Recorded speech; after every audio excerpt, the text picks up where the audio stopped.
What's up, Knicks Nation? Welcome to Level-Headed Knicks Talk. We got an action-packed show tonight. The New York Knicks will take on the Philadelphia 76ers, man. I'm looking forward to a battle.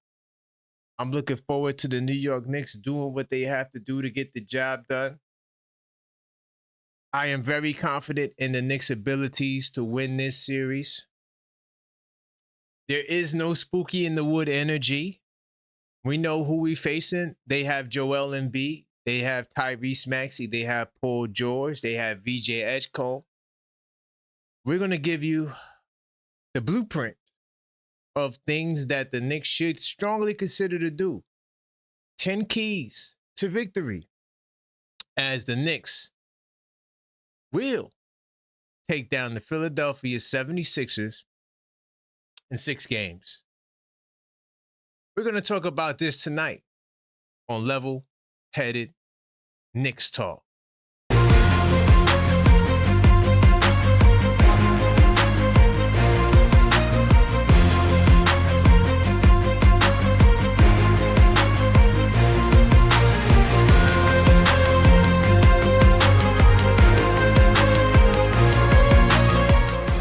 Welcome to the show.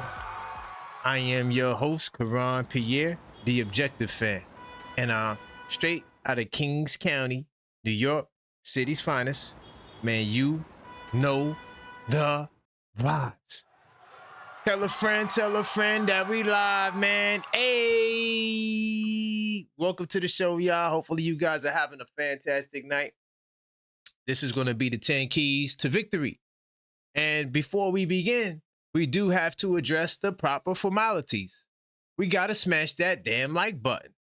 So if you just joined the show, big time salute to you guys. I do appreciate you guys and all your support, man. I got the best channel members in the world. Smash that like button. Also, while you're at it, you might as well subscribe, because we know that in the last 28 days that well over 50% of you guys are not subscribed. So subscribe now to help us close the gap. And we're on the road to 10,000 subscribers. And each time we reach a new subscriber milestone, there's a special giveaway. And the first giveaway is the 5K giveaway, where we will give away this rookie Jalen Brunson trading card. All you have to do is subscribe. No phone numbers, no emails, no janky websites. Subscribe now and enter for your chance to win. One of our lucky and loyal subscribers will receive that card. All right. So let me see who's up in the building today. Man, big time salute to everyone. Hopefully you guys are enjoying your Sunday afternoon. I see we got a lot of haters in the building. I don't give a goddamn about the haters. Big time salute to my man Buzzer Beater. I see you. Big time salute to my man Truth Be Told. I see you.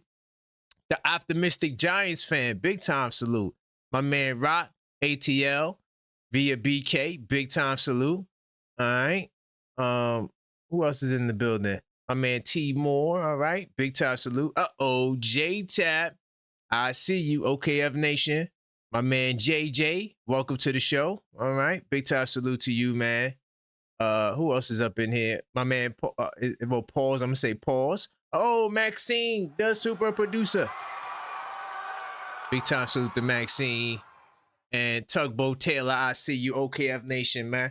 Listen, if y'all missed the members only show today, another great show. We had a great conversation talking about OG Anunoby, why he's so dominant on the glass.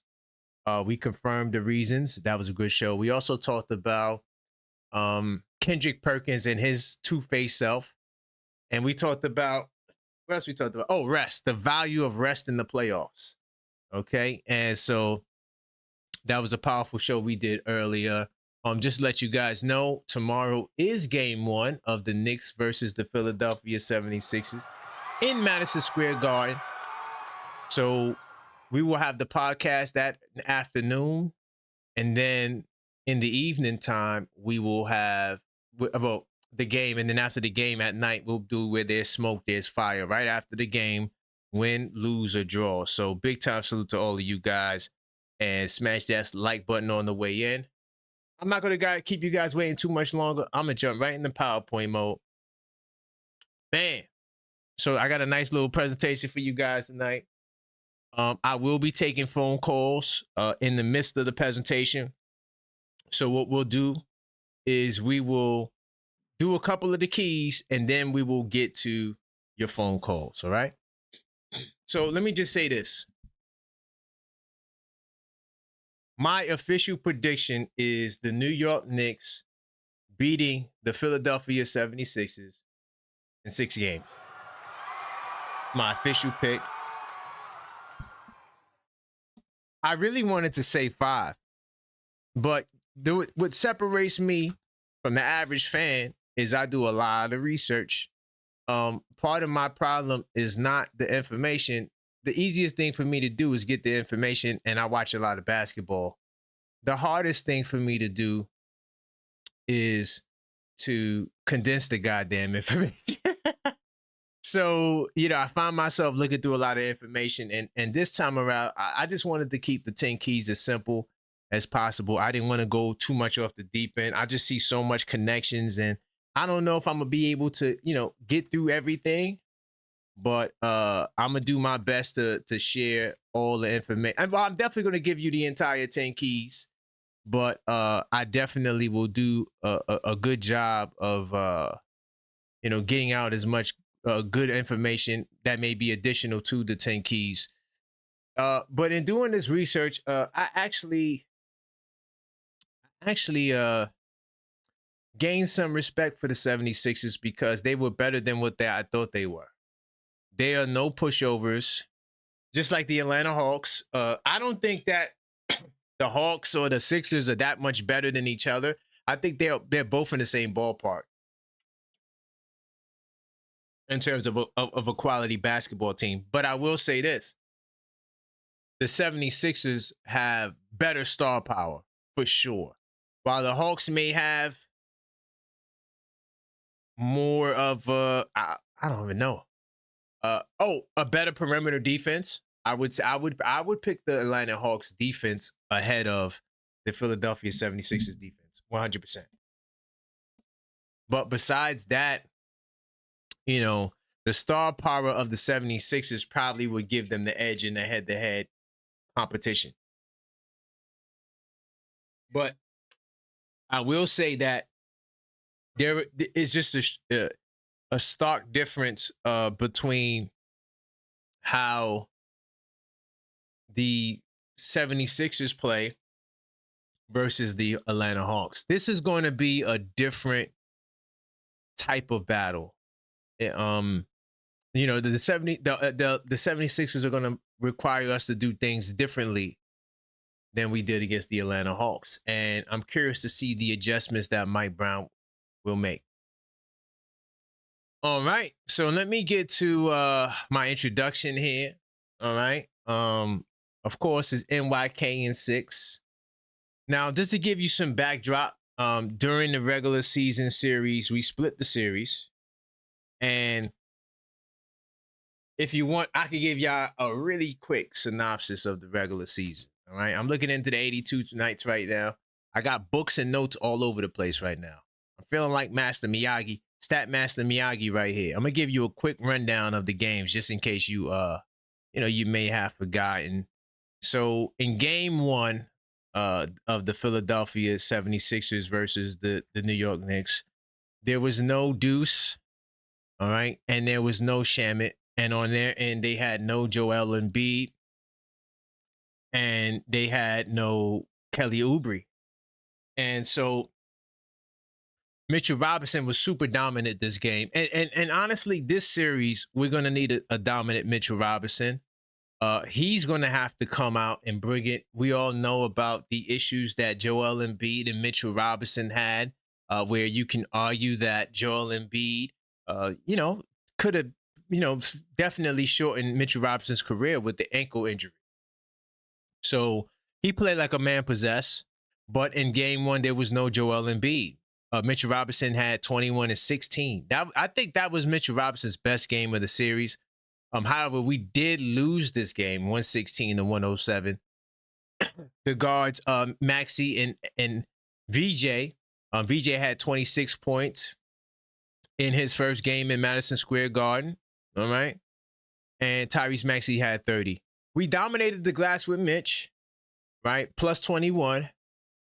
And this was actually the double big lineup that started this game, I believe. I'm 100%. So, and we lost. So this is part of the reason why the double big lineup went away, was losses like this.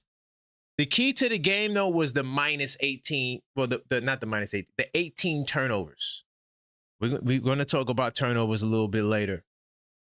And as far, I'm not going to spend much time. I'm just give you a brief synopsis of these games. Another thing about the 2-2 regular season split was both games by each team was won on the road. So that doesn't sound like the greatest sign for us, because we got the home court advantage, right? So if the road team wins in this series, then we're cooked.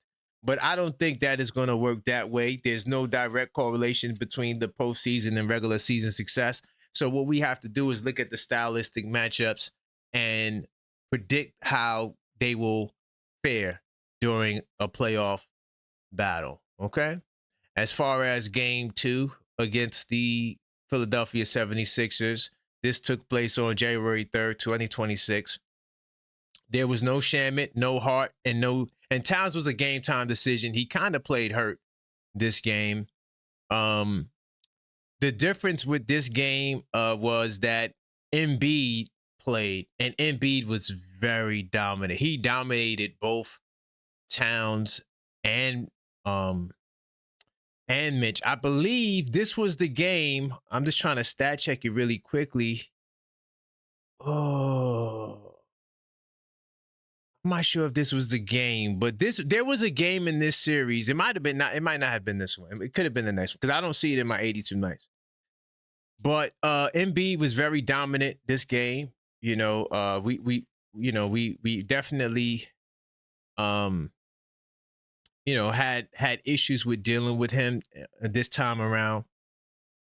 Mitchell Robinson, he definitely kind of got worked out this game.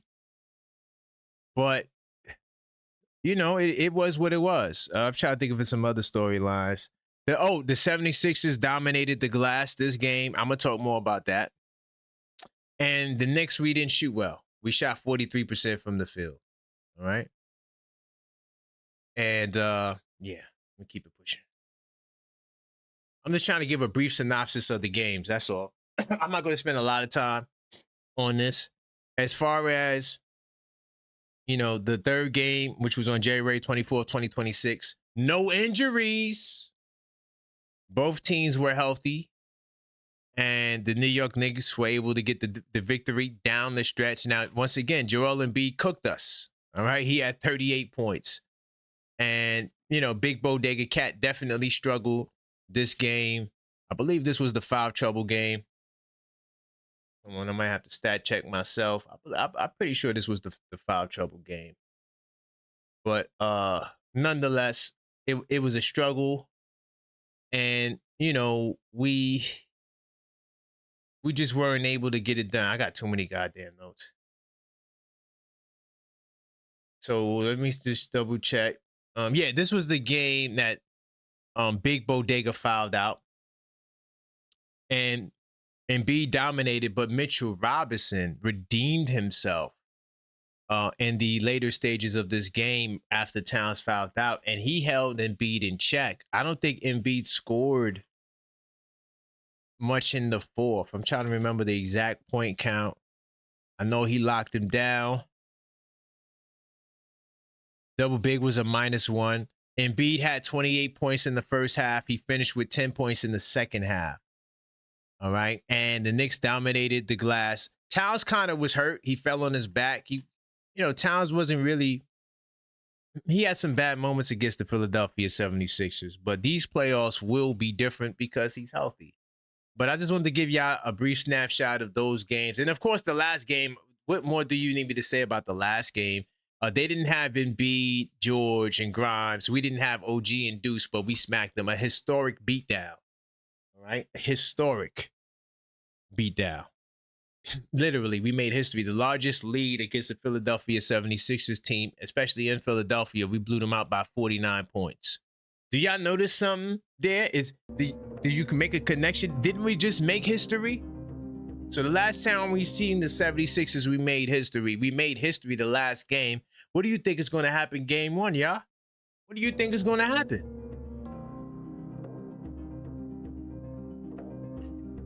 I think it's going to be a body bag, if you ask me.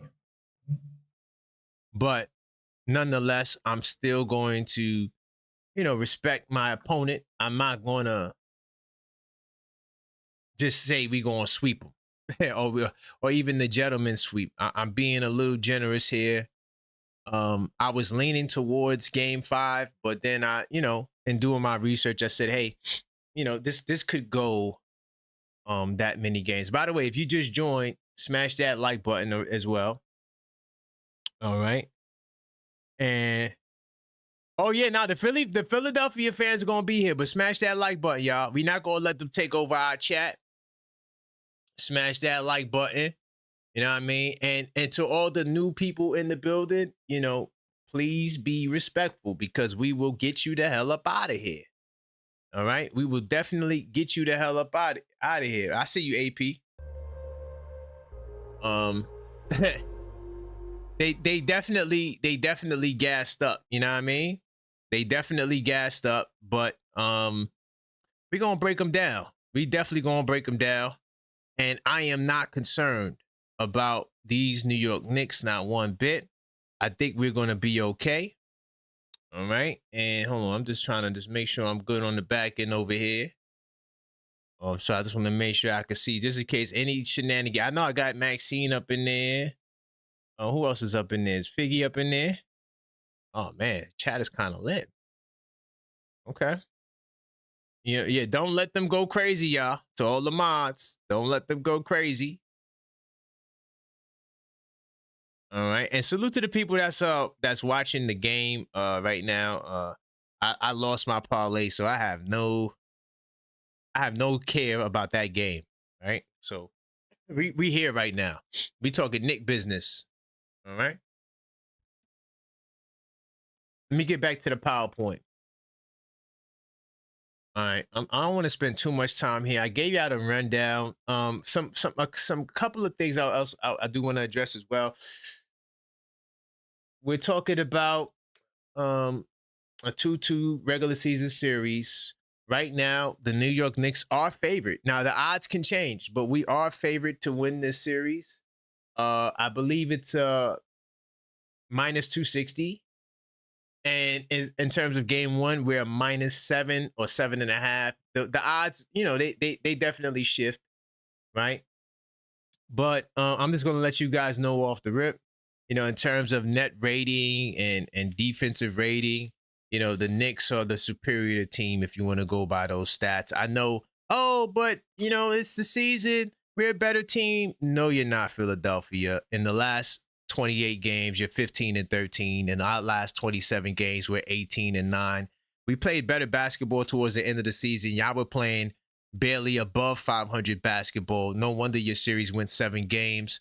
Just two different teams on two different levels, if you ask me. Even though you do have Joel Embiid and he's been in and out of the lineup, I am very familiar with that. Your record with Embiid is 21-14. So you have seen some success, with Joel Embiid. I don't, me personally, I'm not really concerned about your time with Joel Embiid. What else I want to say? A couple of more things I'll get into. Post All-Star break. If you just want to make it even more, if you try to make it competitive, that's the numbers that I'm looking at. Their record post All-Star break. The Knicks we're just the better team. We got a 6.8 net rating. All right. Do you want to talk about the playoff net rating? The playoff net rating is even more crazy. We have an 18.1 net rating in the playoffs. The Philadelphia 76ers have a -2.7. Now, granted, I do understand that the positive net rating was heavily influenced by the big time beatdown on the Atlanta Hawks. But whose fault is that? Whose fault is that, Knicks Nation?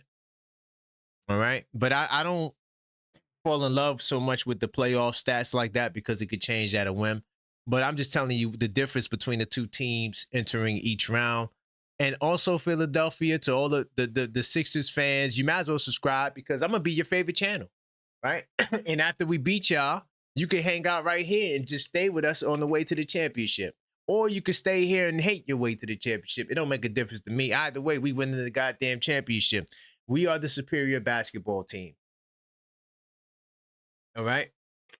Don't you forget it. Now, I'm giving you the respect because I do think you could win 2 games, right? But if it ended earlier, I wouldn't be surprised at that as well. A couple of more things I want to touch on. I talked about the odds. What you call it? Sean Powell, who covered the NBA for a while now, he has the Knicks as a favorite.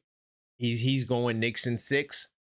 We didn't get the other expert picks yet. I'm waiting for that. Once I get that, I will report on that throughout the week or throughout the series, or probably tomorrow. We'll get into that. I just want to give you a couple of more numbers. I got a lot of stats, so I'm just trying to give y'all as much information as possible. One key number to know is the Knicks have the 2nd ranked bench in the playoffs. We outscored the Hawks by 29 points per 100 possessions, with Deuce McBride 118 minutes on the floor. That's fire. Deuce he's a beast. That was the 2nd best on-court mark among players who average at least 10 minutes per game. All right. This Knicks start lineup was good, but not great throughout the regular season. But through the first 5 games before the 51-point blowout, the lineup had been outscored by 3.1 per possessions. All right, on offense. But the benchmark is where the difference has been. All right, and so the difference between the benches, the reason why I'm going there is the Sixers bench ranked 16th, okay, in the regular season, and 13th in the first round. Okay, and they were outscored. So the Sixers bench, their bench is weaker than our bench in the playoffs right now. And period. I think that we got the superior bench over the Philadelphia 76ers. So I'm trying to think if there's anything else. And I'll keep it pushing. I'm gonna get to the first key. I got a lot of listen, y'all. I have a lot of information, so bear with me. I want to make sure I get this to y'all because I know y'all come here for the good stuff. But the pick is Knicks in 6, and yes, even though I think the Knicks are a superior team, the Philadelphia 76ers are not a weak team. Embiid is the centerpiece to everything you guys do, and we intend on turning your strength into a weakness. That's what we did to Atlanta, and that's what we will do to the Philadelphia 76ers. So here's my first key. Going at the strength, like I just said. You got to attack Joel Embiid. All right? You can't just survive him. You got to go at Joel Embiid. He is a problem. Everything that the 76ers do, they begin with Joel Embiid. I want to show y'all something. Or tell y'all something. I can't show it. But during the regular season, you know what I call the Philadelphia 76ers? Y'all just a mid team. Y'all mid. Just mid. Y'all mid in pace, mid in defensive rating, mid in offensive rating, just a mid team. Y'all were 15th in pace, 99.8, 99.4. Decent amount of possessions per 100. But with Joel Embiid, you're proving to play a lot slower, and the numbers show it. I'm going to try to get that for y'all. I just can't remember where the hell I put it. I don't know where I put that, the plus minus numbers at. So y'all might just have to take my word from now. I did look it up. I did look it up myself, the on off. I just don't know where the hell I put it at. I'm keeping it real. I think I got too much information. Yeah, I don't know where it's at. But you know, Joel Embiid is something that we really have to test them ribs out. I don't mean to hurt him. I don't want to hurt him. I'm not saying to hurt him. I'm not, you know, this is not We don't got Dyson Daniels on our teams. We don't got a bunch of hacks and people that just want to hurt you. But we definitely got to test those ribs out. Joel Embiid's a very physical guy in the mid post. I did notice in that last game against the Boston Celtics, he may have tweaked his rib. Oh, and the latest update on Joel Embiid is that he is probable for tomorrow. But hey, we seen Tatum go from not being on the injury report to being out. I'll talk about more about that later, but right now, Joel Embiid, he's somebody who we have to turn their strength into a weakness. We got Mitchell Robinson. So here's where I'm going with this. Mitchell Robinson needs to take away or try to stop him on offense, but on defense, he has to be the center of our target. All right. And yeah, AP, I see you, by the way. AP says 2-9 January is what hurt us. We should be first. Hey, shoulda, coulda, woulda though, AP. Right now, we're not first right now because I forgot the Detroit Pistons won. But right now, we have home court advantage, and there's no guarantees the Detroit Pistons make it to the Eastern Conference Finals. In fact, I don't believe that the Detroit Pistons will make it to the Eastern Conference Finals. By the way, Detroit, I don't need to hear from y'all tonight. I'm talking about the Knicks. So if you're not a Philly fan, or if you're not a Knicks fan, I don't need you calling up talking about Pistons. I'm talking about the Knicks. So if you're not talking about the 10 keys, then you need to come on another show. Because tonight we're talking about the Knicks and the 76ers. That's what the topic is tonight. And I'm staying on topic, goddammit. All right. Y'all not coming up in here changing my program. All right. Just for the round, just letting y'all know. All right. You can talk what you got to say in the chat. But when you come on this line, it better be about my 10 keys, something about my 10 keys. If not, get you the hell up out of here. Anyway, so everything they do starts with Joel Embiid. So we need, and then on offense, what we need to do, like I seen so many everybody has gone at Joel Embiid. Joel Embiid, whether it's a pick and roll scenario, mismatches, guards love Joel Embiid on the switch because he plays no defense whatsoever because of his limited mobility. I've seen Castle from the Spurs literally break his ankles. Boop. I said, oh. So he's not really trying to contest much. He looks better than he did early on mobility-wise, but with this ab situation, taking it to Embiid, he don't want to take contact. And that's what I was going to say. In that Celtics game, towards the end when he hurt his ab, he was in the corner. He didn't want no parts of the paint. Early on he was setting screens. He was in the mid paint. If Joel Embiid is not 100%, man, the Philadelphia 76ers are in trouble. So we gotta bring it to him. We gotta keep it physical. Bring the physicality that we brought to the Atlanta Hawks, forcing him into actions.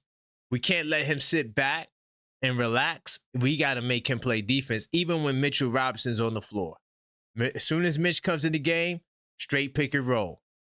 That's just what we have to do. We have to, take the goal here is to take their greatest strengths and turn them into a weakness. Okay. So that's my first key. All right. And by the way, that stat line, the 34, 12, and 6, that's what he did in Game 7 against Boston. He's definitely putting up some really solid numbers, man. And, we can't, allow him to percolate and do his thing. Now, he only played 3 games, which is something that you definitely have to take into consideration. But at the same time, he's averaging 12, 28, 9, and 7 in these 3 games. So we got to, that's going to be a task. Let me get to my next key. So my next key is cash in at the free throw line. Now, these playoffs, and once again, I look at the regular season because I feel like that's where you built up your habits, but it's not about the stats. It's not about just the numbers and making it like it's the law. But what you would see is that teams usually go back to where they are at some point. Now, what we've seen in the regular season with the Philadelphia 76ers is that they can't guard us. They are a bunch of hacks. I'm not sure if I added this. Of course, they use hacker Mitch strategies. You know that. So they will be doing hacker Mitch. They did it in one of the games. Trying to think if it was game one. Hold on, I could tell you right now because I got my notes right here. But they did a hacker Mitch, and don't be surprised if they do it in the playoffs. I think they did it in game 3. Because I had it somewhere. Damn, well, I don't see it.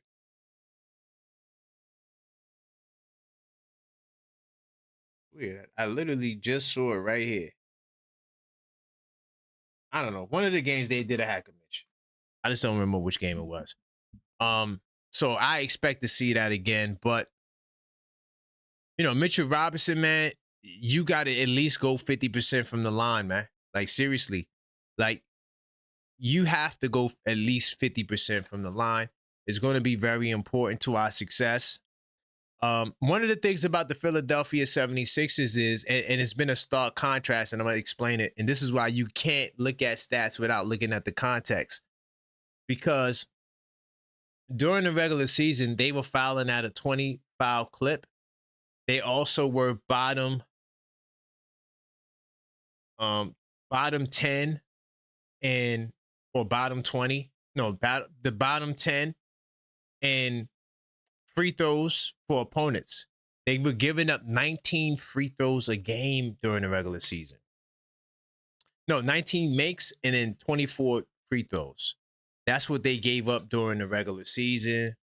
Those numbers stayed pretty consistent into the second half of the season because I like to look for trends. They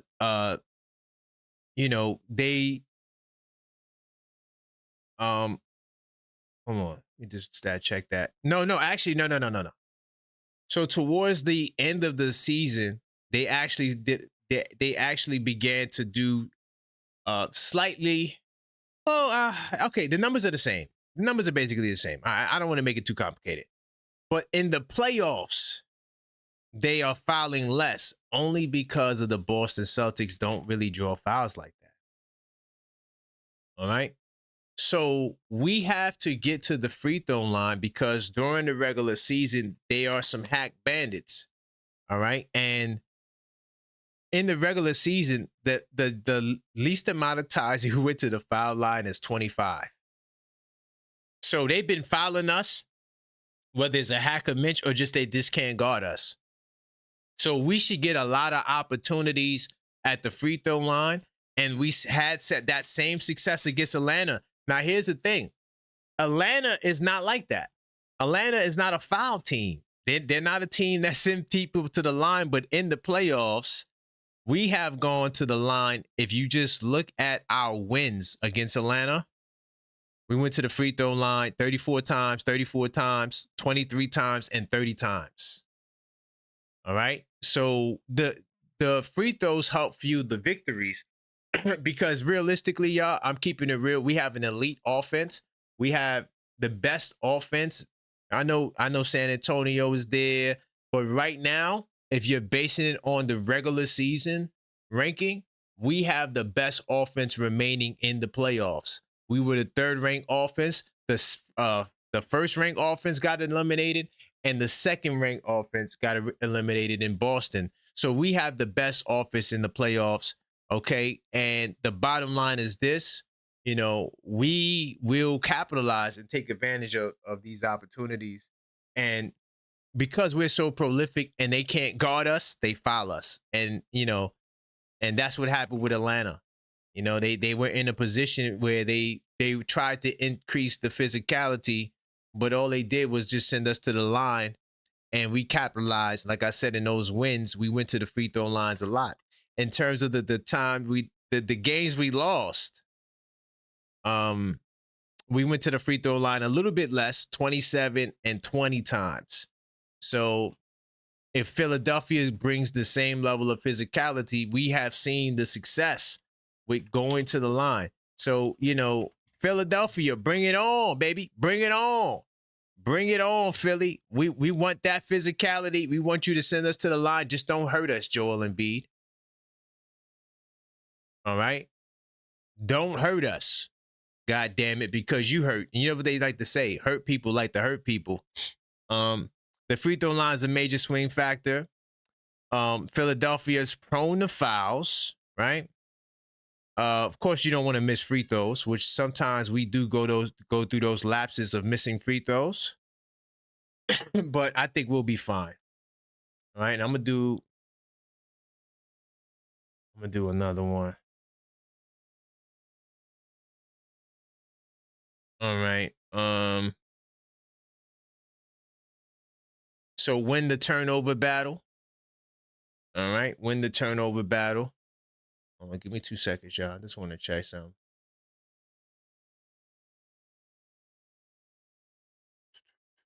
Okay, yeah, I'm on number 3. Okay, cool. So definitely winning the turnover battle. This matchup definitely will be influenced by possessions, just like any matchup. I think that when we're talking about turnovers, it's been the blueprint to the Knicks' success. We are a team that just didn't turn the ball over like that, if you count the totality of the season, right? But towards the end of the season, I think because we started to get a little bit more creative. I say it like that, creative with the offense. The turnovers went up, but we still finished the season top 6 at 13.6 turnovers a game. That's why I like using the 13.5 mark. I think the 13.5 turnovers or less is best. But here is the bigger key. Y'all ready for the bigger key? The bigger key within the key is that we need to limit our turnovers to a mark that's going to be less than what Philadelphia turns the ball over at. What do I mean by that? Let me explain. In the 2 games that we lost to the Philadelphia 76ers, we had 18 turnovers and 16 turnovers, and we turned the ball over more than them. This is a Philadelphia 76ers team, by the way, that are top 5 or top 10 in forcing turnovers and top 6 in steals at 9.1 a game. They force 15.4 turnovers a game. Okay? And if you look at the exact number that we average against the Philadelphia 76ers, I'm going to give it to you right now.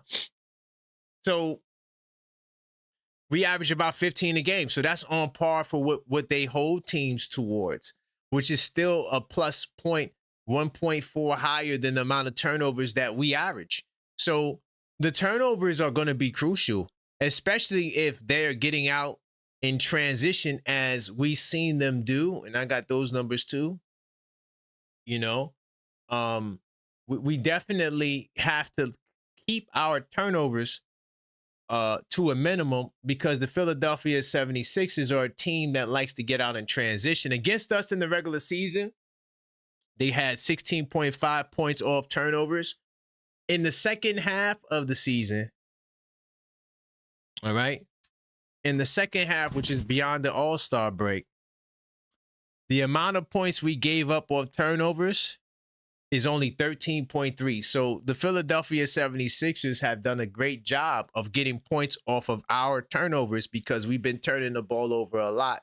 These are areas of the game that is very important. However, in the 2 victories against the Philadelphia 76ers, we had 11 turnovers to their 14, and then they had 18 in the last game, which was the historic blowout game, to our 15. So protecting the ball and limiting them from getting in the transition is going to be a major key. All right. Maxey and VJ Edgecombe are their 2 prolific ball handlers. We have to put them in pressure situations. All right. They also do a pretty good job. in turnovers. All right. They only average 13.6. So they right on par with us. They tied with us for 5th and 6th in turnovers. So they don't really turn the ball over like that. So the key thing is to win the turnover battle, but also to limit our turnovers. Now, this is what we'll do. I'm gonna do it like this, y'all. Big time salute to everybody in the chat. I'm gonna take some calls. I'm gonna break up the monotony a little bit. All right, but we're gonna smash that like button. So call up 646 995 8389. Call up, voice your opinion. I'm gonna take a couple of calls. I'm gonna get back into the presentation. And yeah, we're talking about the Knicks versus the 76ers. Do not call me with nothing else. That has nothing to do with that. All right. We staying on topic. This is what this is about. If you are a Philadelphia 76er fan, call up. If you are a New York Knicks fan, call up. All right. This is what the show is about. And we're talking about these Knicks, man. And why we gonna dust them off in 6 games. I take the 6 games. All right. We're not gonna be like the Detroit Pistons out there struggling with an AFC, fighting for their life. But yeah, we're not doing that. But continue to smash that like button, man. Big time salute to my man JJ. I see you holding it down. My man Todd. Big time salute. Let's get this call on the line. Hey, what's going on? Rizzy in the building, man. How you feeling? Yo, what's up, man? How you doing, man? I'm doing good, man. Yo, it's the playoffs, dog. Are you hyped? Are you excited? Look, I'm excited. It's gonna be a good series, man. So what do you think? So what do you think about my 10 keys thus far? I know I'm only up to number 3, but what do you think about the couple of things I talked about? I talked about the turnovers. I talked about attacking Joel Embiid. What's your thoughts? No, you spot on, man. From a Knicks standpoint, you spot on with that. Like, you gotta have Embiid moving. You know what I mean? That's one 100%. of the advantages that y'all gonna have. Cat, we gotta defend Cat, and Joel Embiid gonna have to move. So I agree with you on that. From my standpoint, one of my biggest keys that I got for the Sixers, bro, is we gotta try to dominate Cat. Joel Embiid gotta win that matchup, because if we can somehow find a way to get Cat off the floor and put Mitchell Robinson on the floor, that's going to help us, because Joel Embiid can kind of like lag off and sag off on him, and that'll be beneficial for us. But we gotta try to win that matchup with Cat. I'm gonna be interested to see how this first game go, man. But we're gonna put you in pick and roll though. So that's I don't know if he won that battle. Yeah, that's what I'm saying. Like, we got pick and choose our battles, bro. I mean, I got you. It's gonna be dynamic, man. But we gotta figure out. We gotta try to win that matchup. If we can win that matchup, right, I feel confident in our half court game. You know what I mean? Because both teams don't turn the ball over, so that's a fact. It's gonna come down. It's not gonna be an up and down pace type of game. Both of these teams is like both of these teams not fast paced teams. You know what I mean? So nope. It's gonna be about execution in the half court. And if we limit turnovers, I like our chances. You know what I mean? Okay, that's fair, man. But yo, man, I appreciate you, man. Yo, listen, y'all Philly fans, man, y'all good to talk to, man. I like talking basketball, man. Look, I might have to come down there, man. Watch the game on 7th Ave, man. It'd be lit up there, y'all. Listen, New York is a vibe. New York is a vibe, and I like what y'all doing, man. When playoff basketball there's no other city that's lit like New York when it's talking about playoff basketball. Y'all do it 100%. Like no other. Like, I gotta take a trip up there, win, lose, or draw, man. I'ma just be happy to be. This is gonna be one of those type of series. I think this is gonna be a dogfight series. Yeah, that's why I said 6. That's why I'm not going crazy with the 5 and the 4. I did my homework. Y'all formidable. But look, I got one last point though. All right, I'm gonna say this. I think this is gonna be a good series, because I think this is a legacy defining moment for Embiid. I think he knows this probably like the end. He don't got that much time left. You feel me? Right. So I think I hear you. He gonna leave it all out on the court. Copy. I hear you, man. Listen, man, big time salute, man.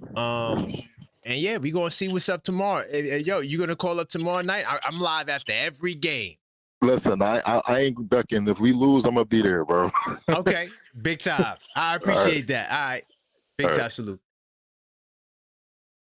Yo, man, yo, I'm telling y'all, the Philly fans ain't that. Yo, they're not that bad, man. Not the ones that call up. They've been mad cool. Get my man J Tap in here.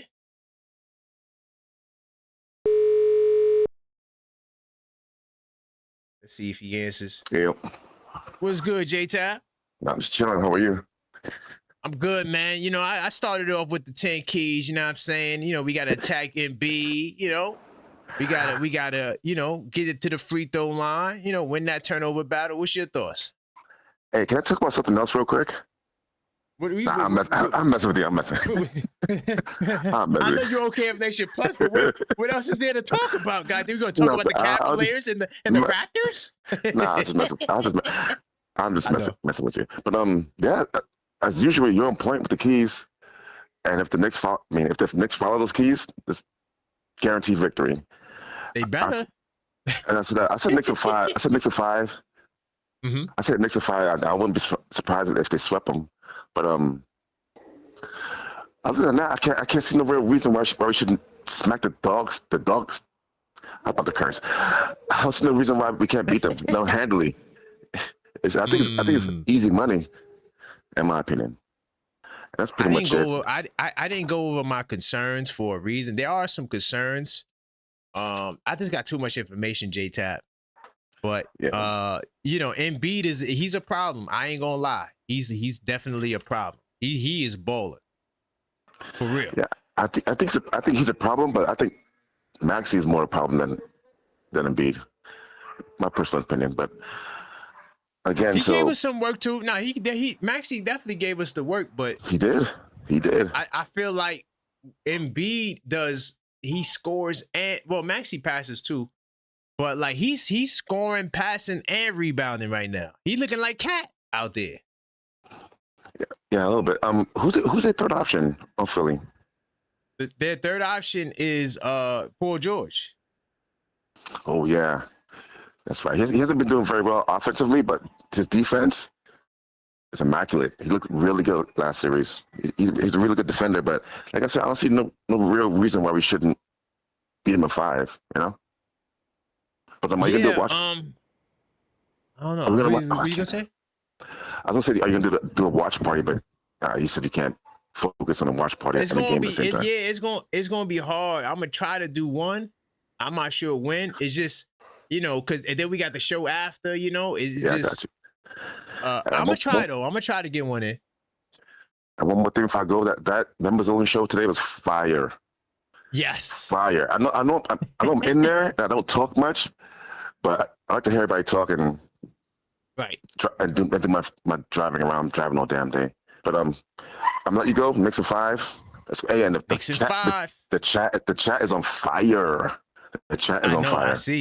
I see. Hey, you gotta be respectful in there. We won't get you up out of here. Yeah, it's fine. No one's being disrespectful. And I'm gonna give some money for JJ. He needs to get on the phone. Okay. He needs to get there. Yeah, he got some frustration. He got some frustration that he needs to let out. So yeah, we gotta get JJ up here. All right. I'll put the money in there right now. All right. All right, peace. All right, JJ, I'm calling you, man. You've been requested officially. Get my man JJ up here. Hold on. I was just trying to check something really quick. Cause my I don't know what's going on with my computer right now, bro. My not my computer, but my app bugging the hell out. Like now is not the time to glitch out, man. Man. All right, let me get JJ in the building. JJ.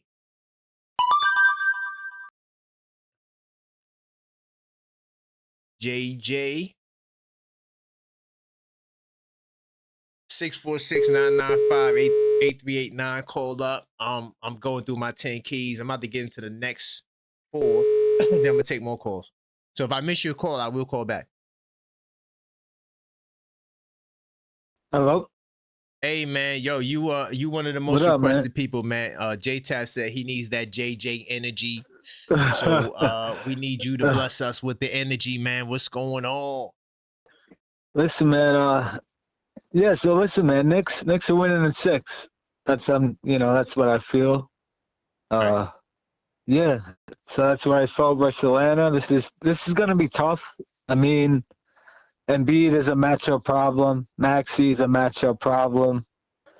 Paul George has looked pretty solid since he's been back from suspension, and Edgecombe, he's inconsistent, but he could hurt you, right? He's athletic. So, Right. did you see, by the way, what Philly's doing? They're like banning all accounts, credit cards from like New York or something. Yeah, Soft. yeah. They on some Soft spooky ass energy. time right now. Yeah, they Yeah, scared. they're on some soft energy, man. That was scary Yeah, or I what? don't like that. I don't like Come that. on, man. Yeah, that's great. I mean, we'll find a way. You know what I'm saying? Oh, 100%. We all got cousins You know what I'm saying? and family out there.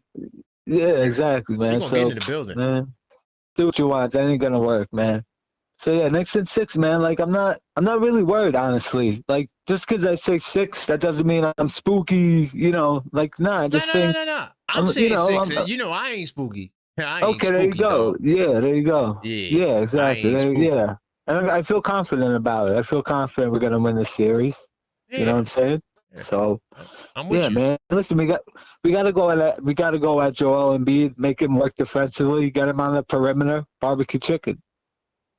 That's a fact. And yeah, you gotta attack him like you gotta put, him in actions with guards and things of that nature. Yes, man, exactly. Because yeah, I saw Castle make him touch Earth.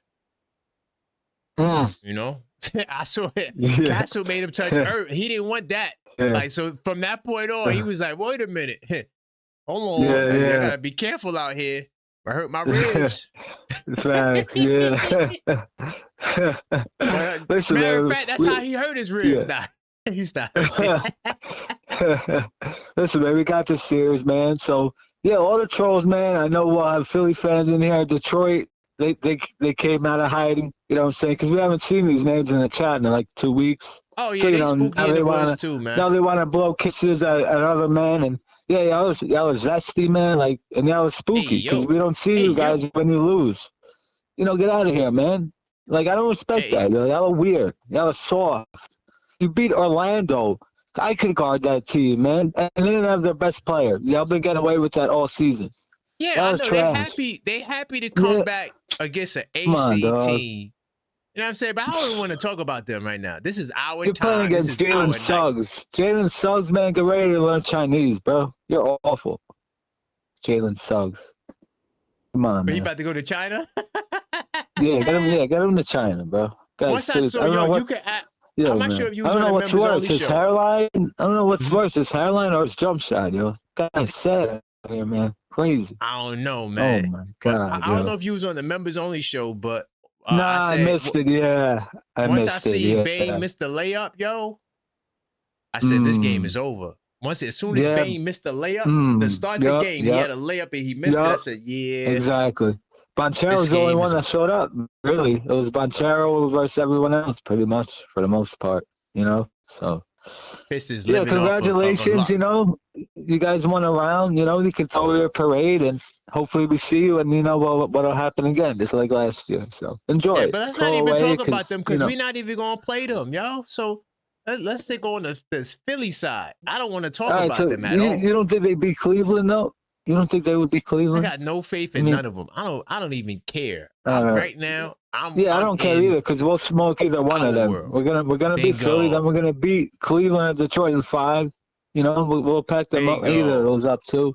So you Detroit fans, man, you guys hide. You guys are soft because you're never here when you lose. But when you win, you want to say, "Oh, New York, this. You guys suck, this and that." Nah, you guys are weak, and you know it. Yeah, soft.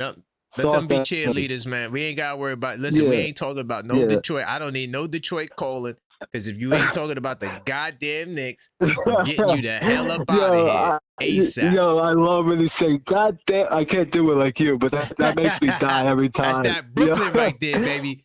It's hilarious. It's just the way you say it, yo. 100%. The way you say it is hysterical.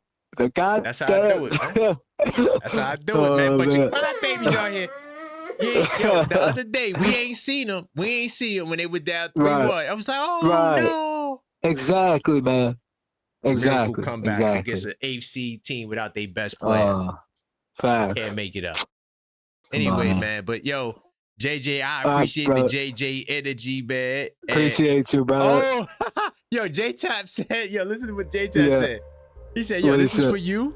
And then 25 for the first op that gets out of line. So listen, we got to hang up on deck. So y'all come up here tripping. We getting you the hell up out of here. All right. So y'all keep that in mind. This is a Knicks show. I'm catering to the New York Knicks fans. All right. Smash that damn like button. But I appreciate you, JJ. Appreciate you, brother. Thank you, J-Tap. You the man, homie. Appreciate y'all, man. All right, man. Peace. What's good, Joe? AC. Hey, thanks for taking my call, Carl. Let me mute my background. All right, so look, are you keeping your pick the same? Yeah, I'm definitely gonna keep it Knicks in 4. And because right now you're the only one that got Knicks in 4. I'm just letting you know. Yeah. I'll be there chilling on the Knicks in 4 island. You know, you guys can come. Okay. Are you gonna let other people change the Knicks in 4? Or? No, you can change before the series start. Y'all allowed to change it. So. Nah, I'm just gonna hold it 4, honestly, because man, when I have that intuitional feeling about something, I'm not always right, but I've been pretty good this offseason so far. So well, I'm going through the 10 keys, so one of my keys may back you up on your point. We'll see. Well, I really like your key about the turnovers because there's games where we were getting up to like 18, and I was kind of having it's kind of getting upset. We got to keep it down like 12, like you're saying. So, yeah, we had 18 turnovers, 16 turnovers. No wonder we losing. Yeah, but man, when we play the Sixers, I just really feel like our personnel is going to outclass theirs. I agree. Like we're going to be able to put Mitch on Embiid and then switch out Cat. Like, and the thing about it is too, when we change our game plan, it's like throwing a whole different system at them that they have to adjust to, and they're going to get thrown off by it. You know what I'm saying? So. Once we get Cat, implemented into the offense where he's running basically everything, and he's getting OG open cuts and Brunson setting them cross screens in the corner, I think we're going to be golden. I want to see in game 1 right off the rip. I want to see Cat as the primary ball handler, and once the Sixers adjust their defense to get Cat, that's when we're going to switch out with Brunson, and then let Brunson kill. They don't got an adjustment for that. Yeah, that's another thing too. That they don't even have an adjustment to make. No, not for that. What you just said, but what you just said about adjusting the Cat, they don't really got that unless they take Embiid off the floor. That's the only adjustment they will be able to make. Well, yeah, because I see with their lineup, they got 7 guys, and that's including Drummond. That so we got like 11 that we could play if we really wanted to. So that's a fact. And hey, man. I want to stay at 4. Definitely want to stay at 4. Hey, look, I respect your pick, man, and I hope it happens, Joe. I'm definitely rooting for your pick. That's a fact. Well, I mean, if you were to pick 6, Knicks in 6, and like you did in the last series, I feel like it's kind of like 2 different things. You know what I mean? Like I feel like the last series would be more, like you're being more. What's the word? Kind of like cautious, And I feel like for this series, no. I mean, we should have beat them in 4. Like, we know it should have been a sweep. Well, yeah, that's what I'm saying. Yeah, so all right, we'll talk more about it, man. Thanks for taking my call. My pick was right. All right, big time. All right, man. All right, man. All right, yeah, no, my pick in the last series was correct. I just didn't think they were gonna get to 2 wins by 1 point. Like, that's crazy.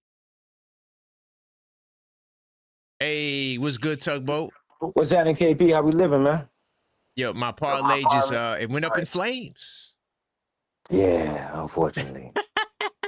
Unfortunately, I don't wish nobody a hell on their parlay, but unfortunately, it sounded good anyway. It was one of those novelty bets, and if it works out, yay. If it doesn't work out, it's like, all right, well, I kind of figured that. Hell no, think about it. How you gonna have the 6 seed the 7th seed and the 8th seed make it. I don't think that ever happened in the NBA. Never. That's what I said. I was like, yo, if you make it out of this game right here, cash out, please, because you ain't getting. Lightning ain't gonna strike 3 times. It may strike twice. 100%. What's the keys you got on tonight so far? So I did. We got to attack Joel Embiid because the thing that we need to do is like we did to Atlanta. Is we need to take their strength and turn it into a weakness. So we got to attack Joel Embiid and turn him into a weakness because we know his liabilities on defense for sure. We already know that. Sure. Yeah. But on offense, we have Mitchell Robinson that is going to be in there. You know, you already know Mitch's time. He coming to shut him down. So that's what we need to do. We need to really go at him and test those ribs out. You know, a couple of screens. Forearms when he's posting up. You know, things like that just to see how them ribs feel.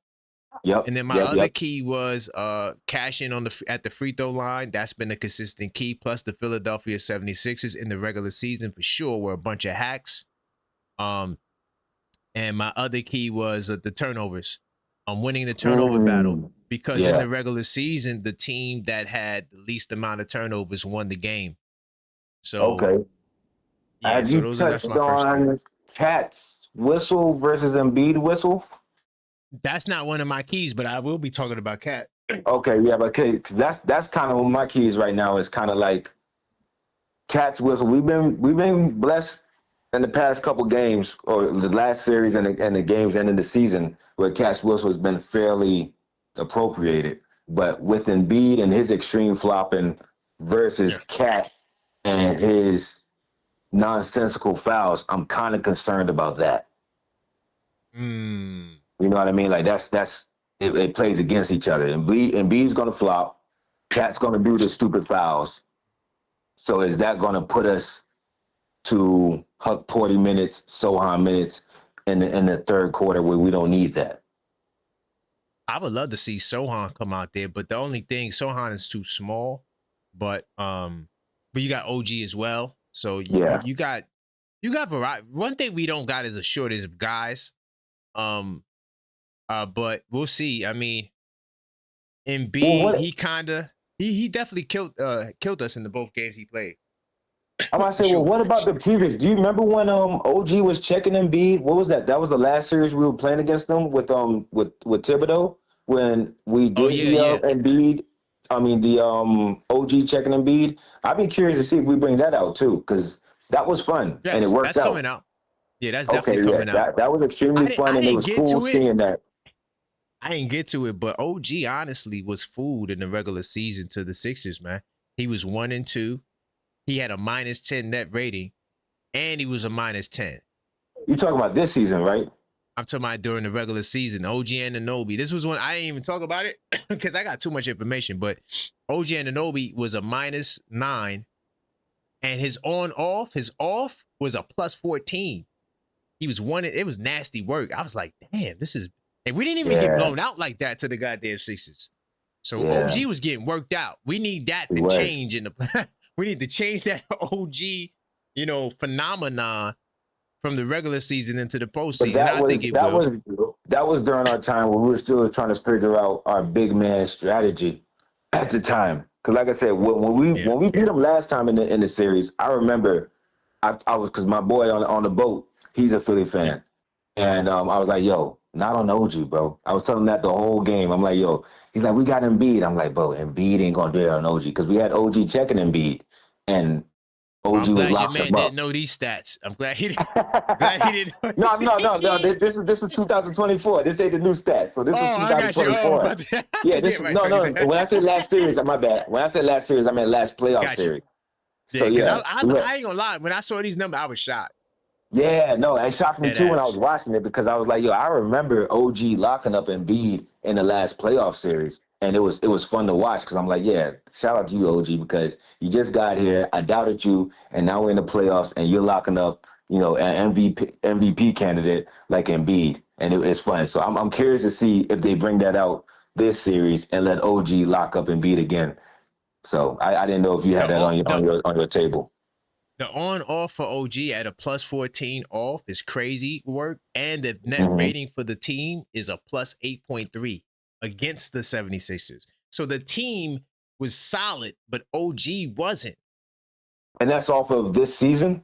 That's this season. Yeah, I'm fine with that. Yeah, I'm fine with that. Yeah, I'm fine with that. Because like I said, we had new coaching, and like you said, he made what? That was off before he made his first adjustment. So this is during the 2 losses, and he didn't play the 40-point thrashing. He didn't play that game. Right. So this is Mike Brown 1.0, and we're on Mike Brown 3.0 right now, right? Pretty much. Yeah, you could say that. Yeah. So yeah, you could technically say that. Yeah. No, I'm not worried about it. And like I said, I'd be curious to see if the cat whistle plays against himself with Embiid, and plus OG locking up Embiid like he did the last playoff series we had with him. Because Mike Brown may not be aware, but OG is more than aware of what he did to him. So I'd be curious to see if that comes to light. But that's all. Yeah, that's all I want to speak on. All right, I'm gonna do some more keys, and I'm gonna take more calls. All right, bro. I'll be tapped in. All right. All right. All right, y'all. Definitely smash that like button though. If you just got in here, we gotta let the YouTube algorithm know that this is popping. I put a lot of work into these 10 keys, man. I do a lot of research, man. So we gotta listen, man. We gotta smash that like button. I'm telling you the 10 keys to how the Knicks will beat the 76ers. These are the things that this is not just my opinion. A lot of these things I think they will actually do, because in the Atlanta Hawks series, a lot of my keys came out. So I'm just going to give a quick little rundown. Like, I dominate the first quarters. We did that in most of the wins. Defending the paint's more important than the 3. We did that. Prioritize the 2-point shot over the 3 ball. We did that. Keep it close if you can't blow them out. We blew them out. Take them to the 4th quarter with the lead. We did that in 3 of the 4 wins. Limit Brunson on CJ McCollum. We did that towards the end of the series. Keep the turnovers to 13 or less. We did that in the wins. Neutralize potential size mismatches. We did that in the final half of the games when Kuminga wasn't going off. Activate the power of the 2-man game. They turned the 2-man game into a 3-man game. And then DRMD, dominate the rebounding matchup differential, but focus on the offensive glass. That was my 10 keys for the last series. And yeah, we discussed that. Let me keep it pushing. Let me go back into PowerPoint mode. So we were on the 3rd key. Let me keep it pushing. Let me get the key number 4. I'm gonna do a couple of more. I'm gonna do 4 more, and I'm gonna take more calls.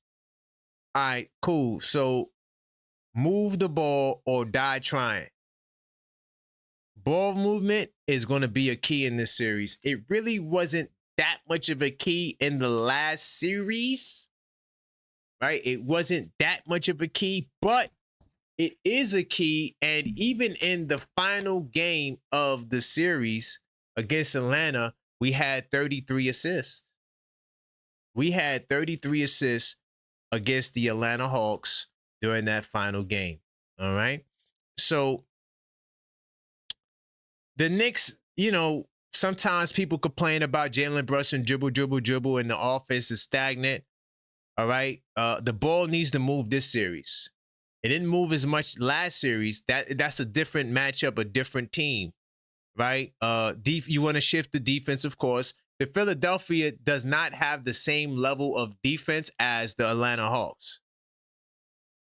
They're not as good defensively as the Atlanta Hawks. The Atlanta Hawks on the perimeter are one of the best perimeter defenses. Matter of fact, the Atlanta Hawks perimeter defense is probably top 6 in the league. No cap. Perimeter defense, not overall defense. Perimeter defense-wise, I put the Hawks defense up there. So you're not going up against this level of defense, okay? They do got some good, decent interior presence with Bona and Drummond and Embiid if he's near the basket. That's the only time that Embiid will defend is when he's near the basket. Now, Brunson does dribble, but he's been passing the ball as well. And he's been getting the ball to Towns. Towns touches is up. Jalen Brunson and Towns leads the Knicks in front court touches, but for much of the series, Karl Anthony Towns led the team in front court touches. We do know that now, Karl Anthony Towns, who his favorite player is Magic Johnson. His name is Kajic now, a combination of Cat and Magic. He has been the Knicks' focal point in terms of moving the ball. I do want to give y'all some stats. During the regular season, right? In the wins against the Philadelphia 76ers, the Knicks were able to notch 27 or more free throws. Now that 27 or more assists. The reason why that number is a magical number is because the Knicks, anytime they get over their average in assists, they have a very great record. I don't have it right now. I could get it. It's just that I will have to do some shifting. I don't feel like doing it. Just take my word for it. When the ball moves, the Knicks win. By the way, in the 2 wins against the Atlanta Hawks, the Knicks had 27 assists or more. In game 3, they had 27 assists. In the historic beatdown, remember, this is what we do in New York City. We give historic beatdowns. Big time salute to the New York Knicks for historically whooping some, you know what. We had 41 assists that game. In the Atlanta Hawk game, we had 33 assists. So this could be a new trend. Ball movement is going to be very important this series. The Philadelphia 76ers defense is food. They're not a great defensive team. They are right. They're not a bad defensive team. It's just that they're just not a great defensive team. So when it comes to moving the ball, you know, in the playoffs, because it does become a little bit more ISO heavy, you know, we kind of found ourselves in you know, a lot more hero ball until Kajic, you know, came into being. But the Philadelphia 76ers, they are a one-man show. They do run isolation on pick and roll, but they're not a pass team. They're not an assist team.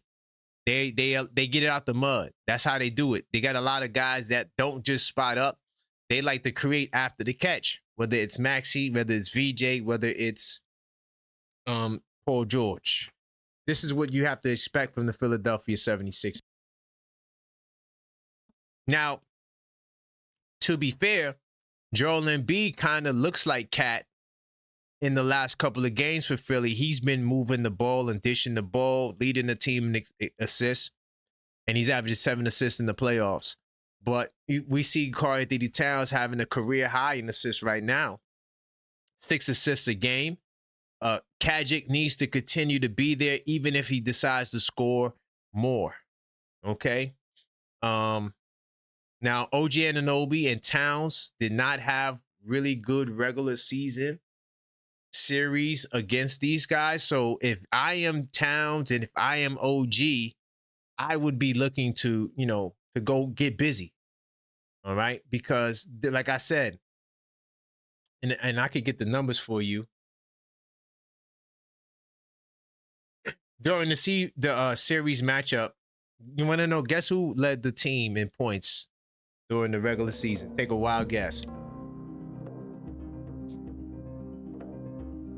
It was Jose Alvarado. He had 26 points the one game he started. No, did he start this game? Was that the blowout game? I can't remember. I can't remember if Jose started one game. No, he didn't start. He came off the bench. Anyway, yeah, he had the 26 off the bench. Anyway, whatever. But he had a 26-point game. This is when he made the 8 threes. No, this was the history night, yeah. Jose made history. So Jose, and I just want to say this too, because I don't think this is going to be in my 10 keys. The guards, I think, are going to be more important during this series. Let me tell you why. Jalen Brunson didn't have the greatest numbers against these guys either. Jalen Brunson averaged 23 a game and only on 5.8 assists. So Jalen Brunson wasn't performing against. It's not just OG. I don't want to pick on OG and Towns. Brunson didn't have a great game against them either. A great series against them either. My man J-Tap says that nickname is horrible. How's Kajic a horrible nickname? Kajic? That's not horrible. All right, if you don't like it, J-Tap, you give me the name. You tell me what name you want for the brother. All right. He said he want to be Cat and Magic, so that's why I call him Kajic. Let's make sure I'm good on the other side. All right. OG Anunoby averaged 14.7 points. Towns averaged 19 points. Mikal averages 16, if that makes some of y'all feel bad. I know a lot of y'all don't like Mikal, but he did average 16 against the Sixers. Landry Shamet averaged 10. Deuce McBride averaged 14.5. Mitchell Robinson almost averaged a double-double against the Philadelphia 76ers. So this is the beauty in moving the ball. We have about 1, 2, 3, 4, 5, 6, 7, 8, 9 players that average double-digit scoring against the Philadelphia 76ers. Why is that? Because we moved the ball. And yes, we had injuries, but we moved the ball. The ball has to move. That is going to be the key. We could literally get the brooms out if we play correctly, because realistically, they can't deal with what we have to offer. What they have is they're top heavy. Their best 4 players, phenomenal. Right? Their best 4 players, phenomenal. But the next 4 is... And so, we're going to have to take advantage of that. We're definitely going to have to take advantage of that. Really quickly, I could let you guys know what they're scoring too. What their stats are. Hold on. Let me go here. No, I'm gonna need that page. Let me go here. They only have, I believe, 4 double-digit scorers. I'm gonna stat check that. I think they only have 4 double-digit scorers in the postseason. And I don't think they have enough offense to deal with us. I could give you, right in the meantime, while I pull that up, I can give you, because I don't know what's going on with my app on my computer. Is really killing me right now. Yeah, I don't know the troubleshooting I go through when I do these shows. I know I make it look easy, but it definitely isn't. Definitely is not easy.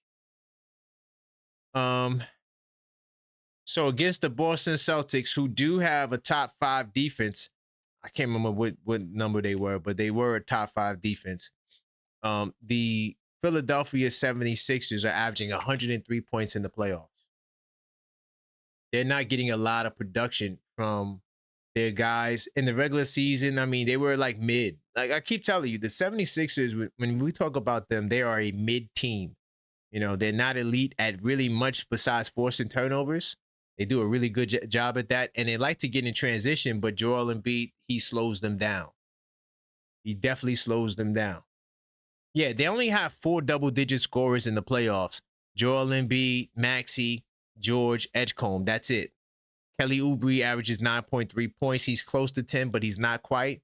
And then you got Grimes with 7, Drummond 4, Bona 2.8. That's why I said the next 4 are kind of like, to me at least. So yeah, and we know that the Knicks were the number 1 in corner threes, right? I think they average 5 or 6 corner threes a game. I can't remember, but nonetheless, that's one of the keys there. Another key is we got to keep Cat on the floor. What do I mean by keeping Cat on the floor? Cat has a propensity and a tendency to get into foul trouble. And that is, we don't need Towns. And salute to my man, was that Joe? We was talking about it. We don't need Towns to be in foul trouble. Luckily for us, in the game he fouled out, he had 6 fouls. We won that game. He also has another 4 foul game. That was the first game against the Philadelphia 76ers when we started the double big lineup. And, he was in foul trouble. He had 4 fouls. In the other win, he only had 3. In the other loss, he had 2. But the other loss, he was kind of hurt. He played kind of hurt. And so that the thing for me is, Towns, even though he only fouled out one time and we won the game, he still averages 3.8 fouls per game against the Philadelphia 76ers, which is like a +5 to what he averaged during the regular season. I'm a little concerned about that, because he has a matchup with Joel Embiid. All right. Overall, when Cat gets 5 fouls or more, we are 4-13. Yeah. So Cat fouling is not necessarily a good thing. The good news is he has been doing a lot better in terms of maintaining his fouls. And I don't think he got 5 fouls in the postseason. Big Bodega. I'm not gonna go too crazy, but what I will do, I think he's averaging in the playoffs. Oh yeah, he's still getting 3.5 fouls. By the way, I'm not sure if y'all knew this, but last year Towns averaged 4.3 fouls. So yeah, Towns is a notorious fouler, and we need him to reel that in because we need him on the floor. Keeping Towns on the floor is a major key for me, and I think that we need to do our best to keep him out of foul trouble. His scoring, rebound, even though he didn't have his best games against the Sixers this season, but in the playoffs, we seen him unlock another step in his game. So we need him to stay on the floor, right? And another thing too, he needs to stop arguing with the refs. But Towns is he's a major part of the attack Embiid strategy, and we need him to continue to attack and to be aggressive. Is going to be important for us, and not just in this series, but in the entire playoffs. Big time to my man AP. He says, what do we have that Boston didn't? Well, AP, we have a better team. We're the better team. We have a better starting 5. We have a better center and a better point guard. We have a better bench. We have more playoff experience from the other guys. Yes, they got Tatum and Brown and all of those guys. They're cool, but we have a lot more to offer. By the way, if you just joined the show, smash that like button, right? It's very important to the algorithm.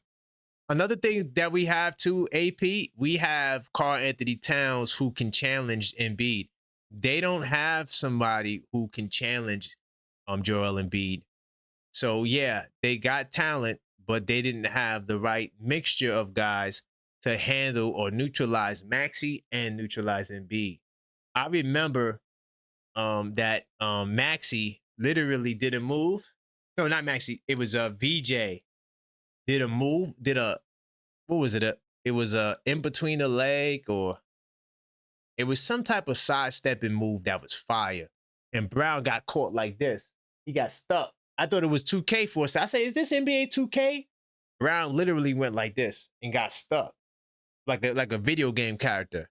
And VJ just laid it up right around them. They didn't have the necessary ingredients to neutralize Philadelphia's big 4. We got Wingstop. They have Tatum and Brown, but we have Wingstop. That's the big difference. And on defense, man, if you want to compare our defense to theirs, I would say towards the end of the season, our defense was better than theirs. Overall, they have a better defense if you're looking at defensive rating for the year. But if you're looking at like towards the end of the season, man, our defense was elite. All right, so we got to keep Cat on the floor. Trying to think if there's anything else here. Nope. Keep it pushing. Here's another key that's going to be major important. We definitely have to trust in the 2-man game with Brunson and Towns. I'm telling you right now, the Atlanta Hawks, they have a better defensive attack than the Philadelphia 76ers. So what that means is they will not be ready nor prepared to deal with flex options, back screens, movement without the ball, Joel Embiid in actions. We already talked about that, attacking him. Joel Embiid, we're going to turn their greatest strength into a weakness. This is a major key for us. Now we can run Brunson and Embiid without have to worry about superior defenders guarding them. I don't think the Philadelphia 76ers have a superior defender. They got a guy like Oubre who does a solid job defensively, but he's not superior. Okay? He's not all NBA defense.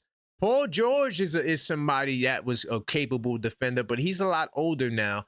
He doesn't have the ability and the propensity to, do the things that he used to do that would give us usually trouble. So I'm expecting to see a lot more two-man game with Brunson and Towns passing the ball to each other a lot more. Brunson giving Towns 20 passes the last couple of games. Karl Anthony Towns getting 38 front court touches. There's nothing that they're going to be able to do to stop it. And then the three-man game includes OG Anunoby. This is how we get OG Anunoby back into favor. He's going to get some good open threes, actions downhill, back screens. They're not going to be prepared for that. So the pick and roll is definitely super duper essential. And, and the counters as well. Those are those back screens. All right. And, some of the actions that gave the 76ers trouble against the Celtics was the Spain screen. Now, we've seen the Spain screen a couple of times from Mike Brown. I was wondering if he was testing it for the next round.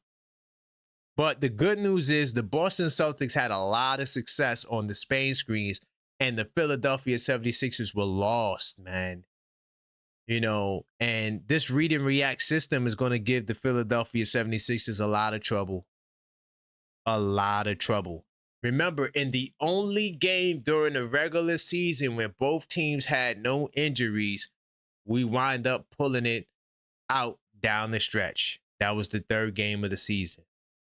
So I think that the chemistry that we're seeing and Mike Brown's ability to make adjustments, especially on the fly, I think that will propel us in this area. All right. I'm going to do one more key, then I'm going to get to the phone line. Dominating the rebounding matchup differential. Now, this is a actual phrase that I coined. Now, I'm not saying that I'm the only one that came out with this type of stat. There may be another name for it, but that name, dominate the rebounding matchup differential, I came up with that. I call it DRMD. Okay. And so all that means is out rebounding the opponent. Okay. Out rebounding the opponent. Why is this essential? Why is this important? I'm going to tell you why. In three out of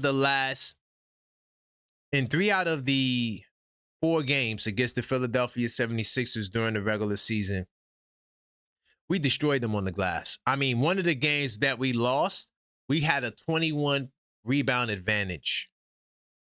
If they give us a 21 rebounding advantage in the playoffs, that is going to be a blowout. That is too many opportunities for a team like ours where we shoot way better. We're just a better team than them, period. Like across the board, there really isn't anything that the Sixers do better than us besides forced turnovers. Everything else, it's just straight food. Like, I'm dead serious. You could go net rating in the regular season. Let's do net rating post All-Star break. We're a plus 6.8. They're a minus 0.9. Let's go net rating in the postseason. We're 18.1. They're a minus 2.7. No matter how you cut it, we're just a better team than them. And it's not even funny. We could go to rebounding percentage in the regular season, second half. 32% offensive rebounding rate. They are at 28.9. Defensive rebounding percentage, 72.3. They're at a 69.5. Overall rebounding percentage, 52.9. They're at a 49.3. We're going to dominate the glass. During the regular season, in 2 of our wins, we dominated the glass. We are 2-3 when we do that. Rebounding will always be a major key. This is a team that the Boston Celtics, when they dominated the glass against them, they struggled tremendously. And you know, this is why I like to, you know, I got the stats for, I got so much stats. My God. But when I go look at their series against the Boston Celtics, I didn't even get to my series. That's how crazy it is. But if I go to their series against the Boston Celtics, right, the rebounding battle was major important. In the last 3 games they won, they dominated the rebounding matchup. All right. Or 2 out of the last 3, they dominated the rebounding matchup. It's very important for them as well, because the Boston Celtics play a style of basketball that requires them to either shoot well or rebound well. So if they don't do both, Boston's going to get cooked because they're going to miss shots, and they know it, right? That's why they take a lot of shots. They're hoping to get on that glass, and they get second chance points and second chance opportunities. We are a different monster, ladies and gentlemen. We are not that. We are very dominant on the glass. We got 3 outstanding rebounders, and if you might say 4 if OG Anunoby keeps it up, where they are double-digit rebounders. So they don't have 3 double-digit rebounders on their team. Drummond, once upon a time, Embiid is a hell no, and Bona don't get enough minutes to average double-digit rebounds. So we have the rebounding fortitude to really carry them forward. They do got good rebounding, or they do get good rebounding from VJ Edgecombe. You know, he's definitely somebody who is pretty solid on the glass. But when it comes to just the rebounding percentage, man, I mean, when you look at against Atlanta, you know, we had a 42.6% offensive rebounds percentage against the Atlanta Hawks, man. Do you understand that? Do you understand how dominant that is? That was in game 2 against the Atlanta Hawks, and 24 second chance points. We are a team that is just prolific, man. All right. And anytime we put certain lineups on the floor, they're more prolific. I don't even want to get into that because I could go, it's just too much stats. I just want to just touch on the basics. I don't want to go too advanced. And the Sixers, they're not a great 3-point shooting team. You know, in the postseason against the Celtics, who, by the way, the Boston Celtics are one of the worst 3-point defenses in basketball. Oh, by the way, AP, we are a better 3-point defense than the Boston Celtics. Not to say that we were the greatest, but I'm just saying that we were better than them.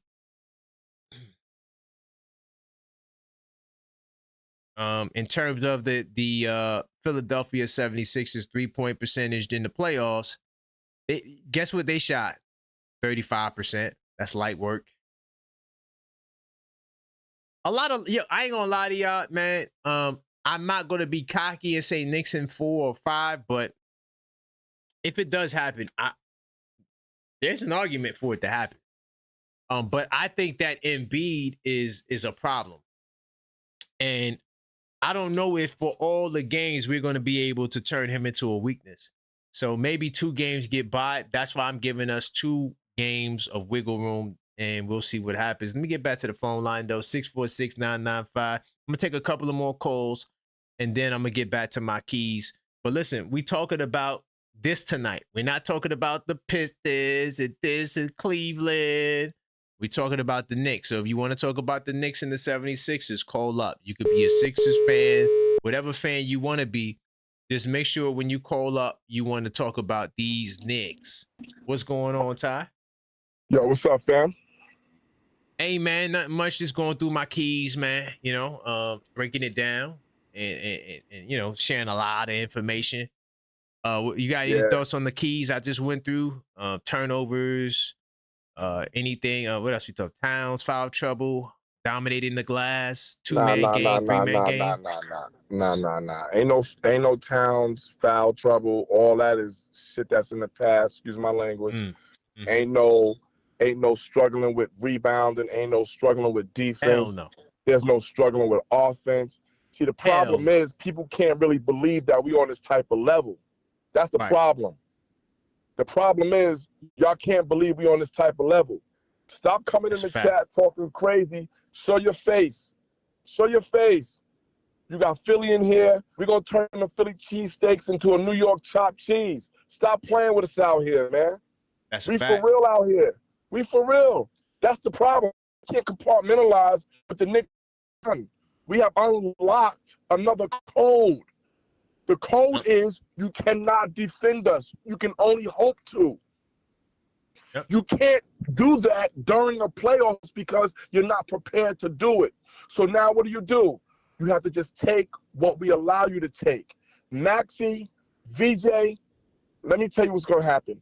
Only one player from the Sixers is going to get off. Mike Brown's a genius for this. Only one player is going to get off on us for the Sixers, and everybody else will be in clamps. So they got to pick who they choose. You think it's going to be VJ?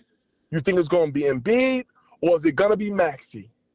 Because other than that, because it's definitely going to be PG.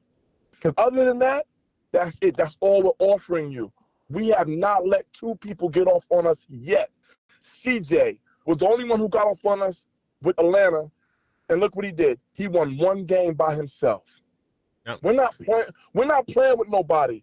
Detroit, y'all sat here and went to a 7-game series with the Orlando Tragic. Okay? That's fact. And Orlando got their money for making it to the 7th game. So they were okay with that. Would they have liked to make it to the second round? Yes, but they would have been over their head and they would have been betting against Vegas. Vegas and the NBA, they're in bed together. So you gotta understand something. Orlando was never gonna beat Detroit because Detroit is what's gonna sell going further. But Detroit, the bus stops here. You guys do not play well against Cleveland at all. You don't play well against Cleveland. That's a whole other part. Yeah, y'all was hoping to play Toronto. But when you got when you have Spider over there and you have the Beard over there, and what's gonna hurt them, who's been hurting them, was Mobley. See? But see, when you look at all these other teams, Karan, they don't match up well with the Knicks. Size-wise, athleticism-wise, but it's something about the creativity that the Knicks do. It's something about the mental fortitude the Knicks have. It's something about knowing that we've been here before.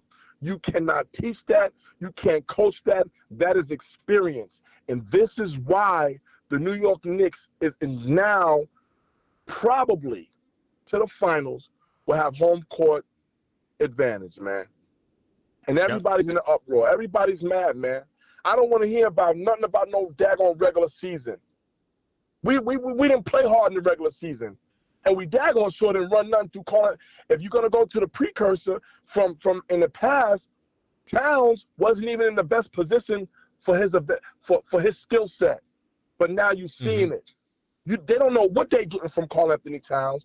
Nobody in the league is stopping Anunoby, and no one can stop Jalen Brunson. And no one has more heart than Hart. Well, I'm going to the regular season just to show you how the Knicks were able to win. I ain't like talking we about dominated. Karan, you the stat master. You Mr. Miyagi, the stat master. I'm just no, but I don't care about the regular season either. Like that, I'm not going to be like, well, we 3-0'd y'all, so we going to be Nah, that's not what I'm doing. I know you're not doing that. I'm talking about the dudes in the chat, Karan. I know that's what they're doing. I know. Yeah, you help us. See, this how this works, y'all. Karan is basically the front office. He's the coach in the front office. And what Karan does, he puts out the analytics and he puts out what's comparable to the analytics for all you slow dudes out there. And what happens is he shows you guys what could be and what has happened. But here's the wrinkle. When Mike Brown said, I've only adjusted 2 times. Oh, my that was goodness. Crazy. Yeah, that was fire. That was the most fire statement of all. So when y'all sitting here getting the chat on us, I got my girl Cleo, my sister, Tugboat the Don, AP. Listen, man, Listen, your team, Karan, your Knicks. I got the best team in the world. Come on, fam. I couldn't even get it out, fam. Your Knicks team, your Knicks team with El Figgy and the rest. We got your back, bro, and we back your facts. That's the problem. That's why they all come over. They everybody. Listen, do you think about this, Karan? Every team we play or have the potential to play, or the potential to play us, they end up coming in the chat when it's time to. You know why? Of course. Because your chat is ringing bells. It's not just ringing bells in the streets and on social media. It's ringing bells in the actual NBA. That's why when Tugboat and all them was saying what they were saying, like they're listening, they are listening. When J-Tap was saying they're listening to this channel, because it's the only channel that affords everybody to have an unbiased opinion, a biased opinion, and actually facts. And that's and see, listen, man, they don't want me to get into it. And you know what? I had a couple of old fashions, so I'm crying tired right now. Well, look, man, yo, Ty, I appreciate you, man. Yes, and sir. Keep cooking them up in the chat. As long as they're keeping it respectful, we could go back and forth. You feel me? I don't mind that. Karan, before I get off, I don't mind them being disrespectful. As long as they don't say nothing to our lady. But not the name. Come on, man. Not the when you start talking, I'm gonna see you on the street. I don't want to go there. But real thugs, not even thugs, real people don't even talk like that. So those are like leprechaun fans. Those are piston, broken down cars, pieces in the street. Those ain't. God. Let's keep it classy, ladies and gentlemen, man. That's all. That's all we talk about. Yeah, man. But shout out to OKF Nation, man. You and Maxine are the truth for putting this on. Karan, what I do want to ask you, I'm gonna ask you on another day. I want to know what made you think of this type of platform. I don't want you to answer that tonight. I want you to answer that when we have another panel or something like that. I'm gonna ask you this question. All right, so we're gonna talk about that next week. Oh no, next week is Mother's Day. We're gonna have to do it on Saturday. So, okay, all right. Members only Sunday will be Saturday next week. Okay, all right. So I'll ask you then because that's something I just want to know, because this was beyond genius, and like Figgy said today, this is just the truth, Karan, and you have people calling from all over the world, fam, from different parts of the country, man, chiming in, man, and whether they just gruntled, whether they hyping us up, whether they're Knicks fans, whether they're not. The point is, it's a platform for everybody to express themselves. And unfortunately, some guys expressing themselves. I mean, I had one guy, I'm looking at one guy in here, he blew a kiss to Truth Be Told. Me, Truth Be Told, to JJ, we cracked up. Yo. What are we doing, man? So keep it basketball. What are we doing? Yo, he sent a heart emoji. He sent a kiss emoji. Listen, this is not a relationship show, man. This is a basketball show, man. We talking basketball. Knicks are the best. Y'all know that. Y'all following us.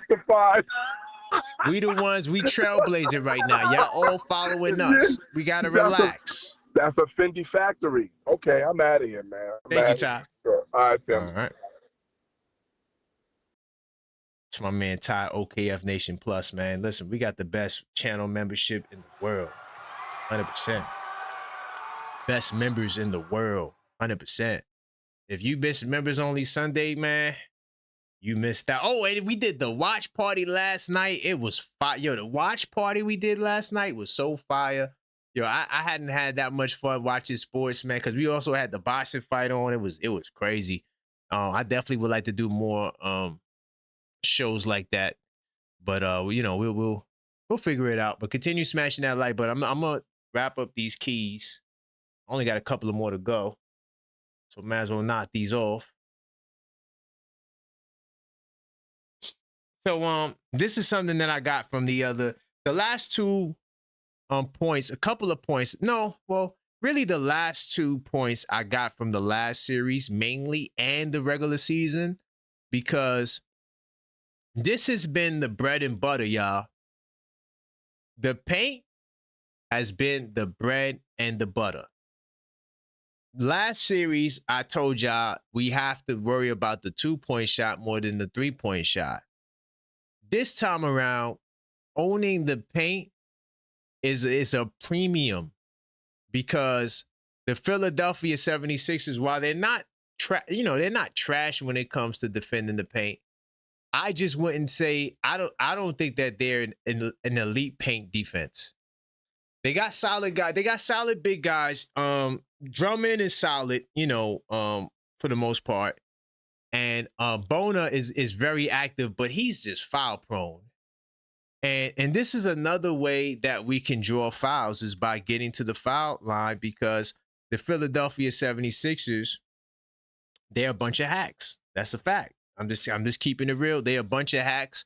Joel Embiid is a dirty player. The paint battle is critical. And, the Knicks need to get downhill. And that's what we've been doing. That's why my 10 keys are kind of interconnected. Like when we're going downhill and we coming off them screen and rolls and flex options, the paint is going to be wide open. Because we're going to take Drummond and take him on the outside. We're going to take Embiid. We're going to put him in actions, multiple actions. And, Joel Embiid is a lazy defender. So what bad teams do, they let Joel Embiid rest. Good teams could continuously have him move. Cater was getting so many opportunities in the low post and mid post because Embiid is just not mobile. He's stagnant and he just wants to stand there most of the time. So it's going to be very important for us to, get inside the paint area, because the paint is where you can dominate. That's what I wanted to pull up. I want to go to the missed stats. So I got the stats here where that shows what the Knicks and the Pistons have done to each other. So right now, we're averaging about 46 paint points against the Philadelphia 76ers. That is not enough paint points. We got to get more. Now, let me tell you, let me give you something on the stats. Now, here's why you got to understand context and don't let people just throw stats at you, because they could put you in a trick bag. So look, let me show you. I'm not going to lie. I was kind of disappointed because I had so much information on the Boston Celtics that y'all never get to see. It's a shame. I had so much fire stats on Boston, man. But they messed up the party by losing, and it is what it is. But I'm going to say this. If you watch the Boston series and you're someone who just looks at stats and you go, well, the Philadelphia 76ers, they are an elite paint defense, man. They held the Boston Celtics to 37 points in the paint. You know what the problem with that is? The problem with it is that because Boston is shooting threes all goddamn day. Boston ain't trying to get inside the paint. All right? Boston attempted, listen to this. Boston attempted 46 threes a game in the playoffs. They were not trying to get in the paint. The 37 paint points for the Celtics was not a result of the Philadelphia 76ers defense. Let me show you what they did during the regular season. You see how I correlate and I vacillate and I give context and I show stylistic basketball of why certain things are? In the regular season, the Philadelphia 76ers gave up 49 points in the paint. We only got 46 from them. That means we left 3 points on the table. We need to attack the goddamn paint. The good news is, in the playoffs, the Knicks averaged 49 points in the paint. 49 points in the paint. That is fire. All right? And in the regular season, in the second half, we wasn't getting to the paint as much. We only had 40 points in the paint in the second half of the season. But in the playoffs, 49 points in the paint. So we're changing our style. This is why I keep trying to tell y'all, when they say that we don't have an identity, it's cap. Our identity is that we are a two-way team, a versatile two-way team that could beat you in a variety of ways. We could play fast. We've been playing faster basketball than the Philadelphia 76ers in the playoffs. So we've been playing at a faster pace. They played super slow. Boston dictated a lot in that series, and we can do the same. But the one area we need to hit him where it hurts is in the paint, y'all. And I think that's exactly where we're going to go. All right, let me keep it pushing. Just two more. All right, so destroy the non-Embiid minutes. So when Joel Embiid sits down, this is going to be a very important time in the game, because Joel Embiid is somebody who is a huge factor for these guys. Hold on, just make sure I'm on point. He's a huge factor. I know I told you what their record was with Joel Embiid. Hold on. I don't want to even go there. Hold on. I don't even want to go there. I want to keep it to the playoffs. That's exactly what we're going to do. But Joel Embiid is somebody who is a game changer, and he literally changes Philadelphia. We talked about the speed, right? We talked about how fast they play when Joel Embiid is off the floor. But let's talk about some of the other things. Now, in the playoffs, they are 2-2 without Joel Embiid. They're playing 500 basketball. So this is why they need him for tomorrow, because without Joel Embiid, it's going to be hard. He does so much manipulation, and this is what I was talking about in the last series with the Celtics. I knew the Celtics were going to have trouble. I didn't know that the Sixers were going to run off 3 straight victories. I thought that they needed more time, but clearly they didn't. Hold on, before I continue. Big time salute to my man Prince Charles. He says Knicks have to have the NBA shook, but they don't know. But they know ain't such thing as halfway crook. Hold on, let me read that again. Knicks have the NBA shook, but they don't know ain't no such things as halfway crook. They scared to death. They scared to look. They shook. All right, 1 down, 3 teams to go. Facts. Hey, yo, big time salute to you, man. Prince Charles, man. I'm feeling that energy right now, man. I'm riding with you. I agree with you. Right now, we got the NBA shook. And the truth is, man, we the best damn team in the Eastern Conference. And Vegas is going to let y'all know about that tomorrow. We don't give a damn about what those other teams did. Right now, we talking about us. And the truth of the matter is, we're the best offense in basketball, and we are top 7 defense.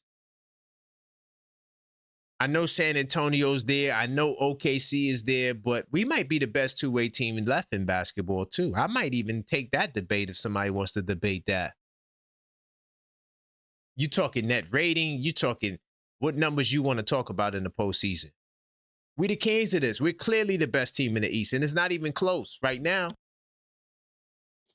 Those other teams got to show that they could play quality basketball. They go into game 7s with a bunch of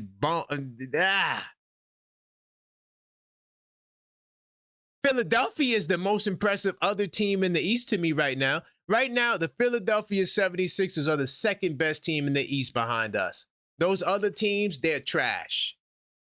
They struggling with 8th seeds. I don't want to talk about them. I do want to talk about some on-off with Joel Embiid. Okay.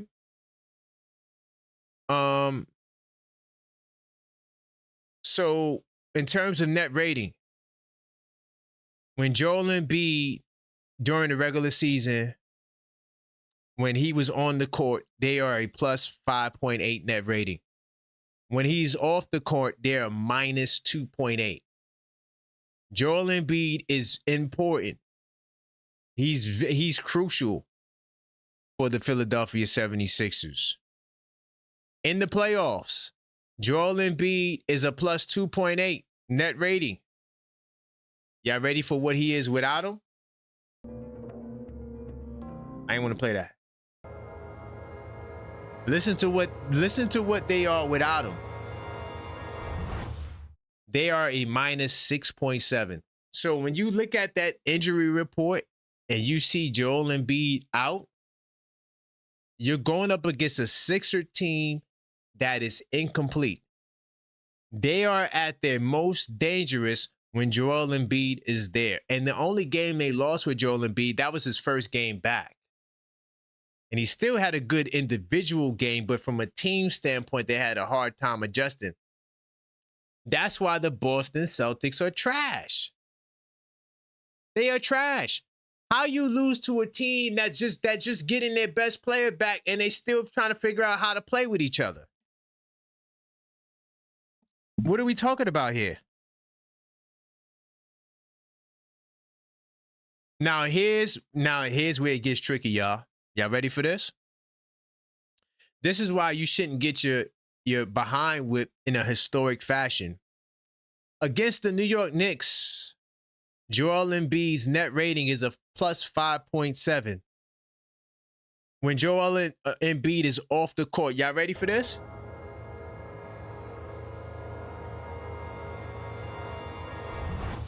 They are a minus 15.8 against us when Joel Embiid is not on the floor. I'm telling you, when he is not there, the time is now to go at them. Hold on, y'all.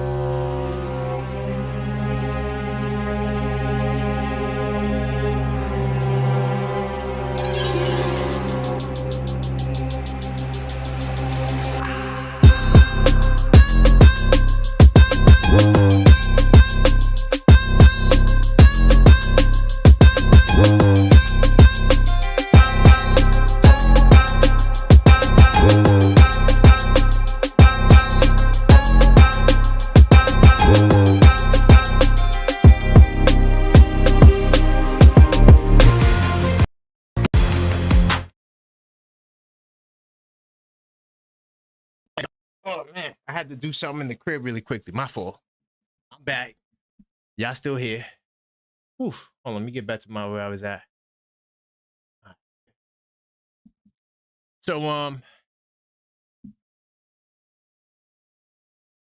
in terms of, Joel Embiid, right? I think I pretty much wrapped up this point. We got to attack him when Joel Embiid is not ready, when he's not on the floor. Whether he's hurt or not, it don't even make a difference. If he's not out there, we need to go on a serious run because they are food without him. Damn, where the hell is my... I got too much. Guys, I got too much going on over here. Okay, back. I'm just trying to make sure I'm good. Yep, dominate. Okay, cool. All right, bet. All right, so this is the last key. All right. And this is I think this is probably the most important key. We made history, y'all, and I talked about this. We smashed up the Atlanta Hawks. All right. And in smashing up the Atlanta Hawks, we made history. The 61 points is the greatest deficit in a playoff. All right. And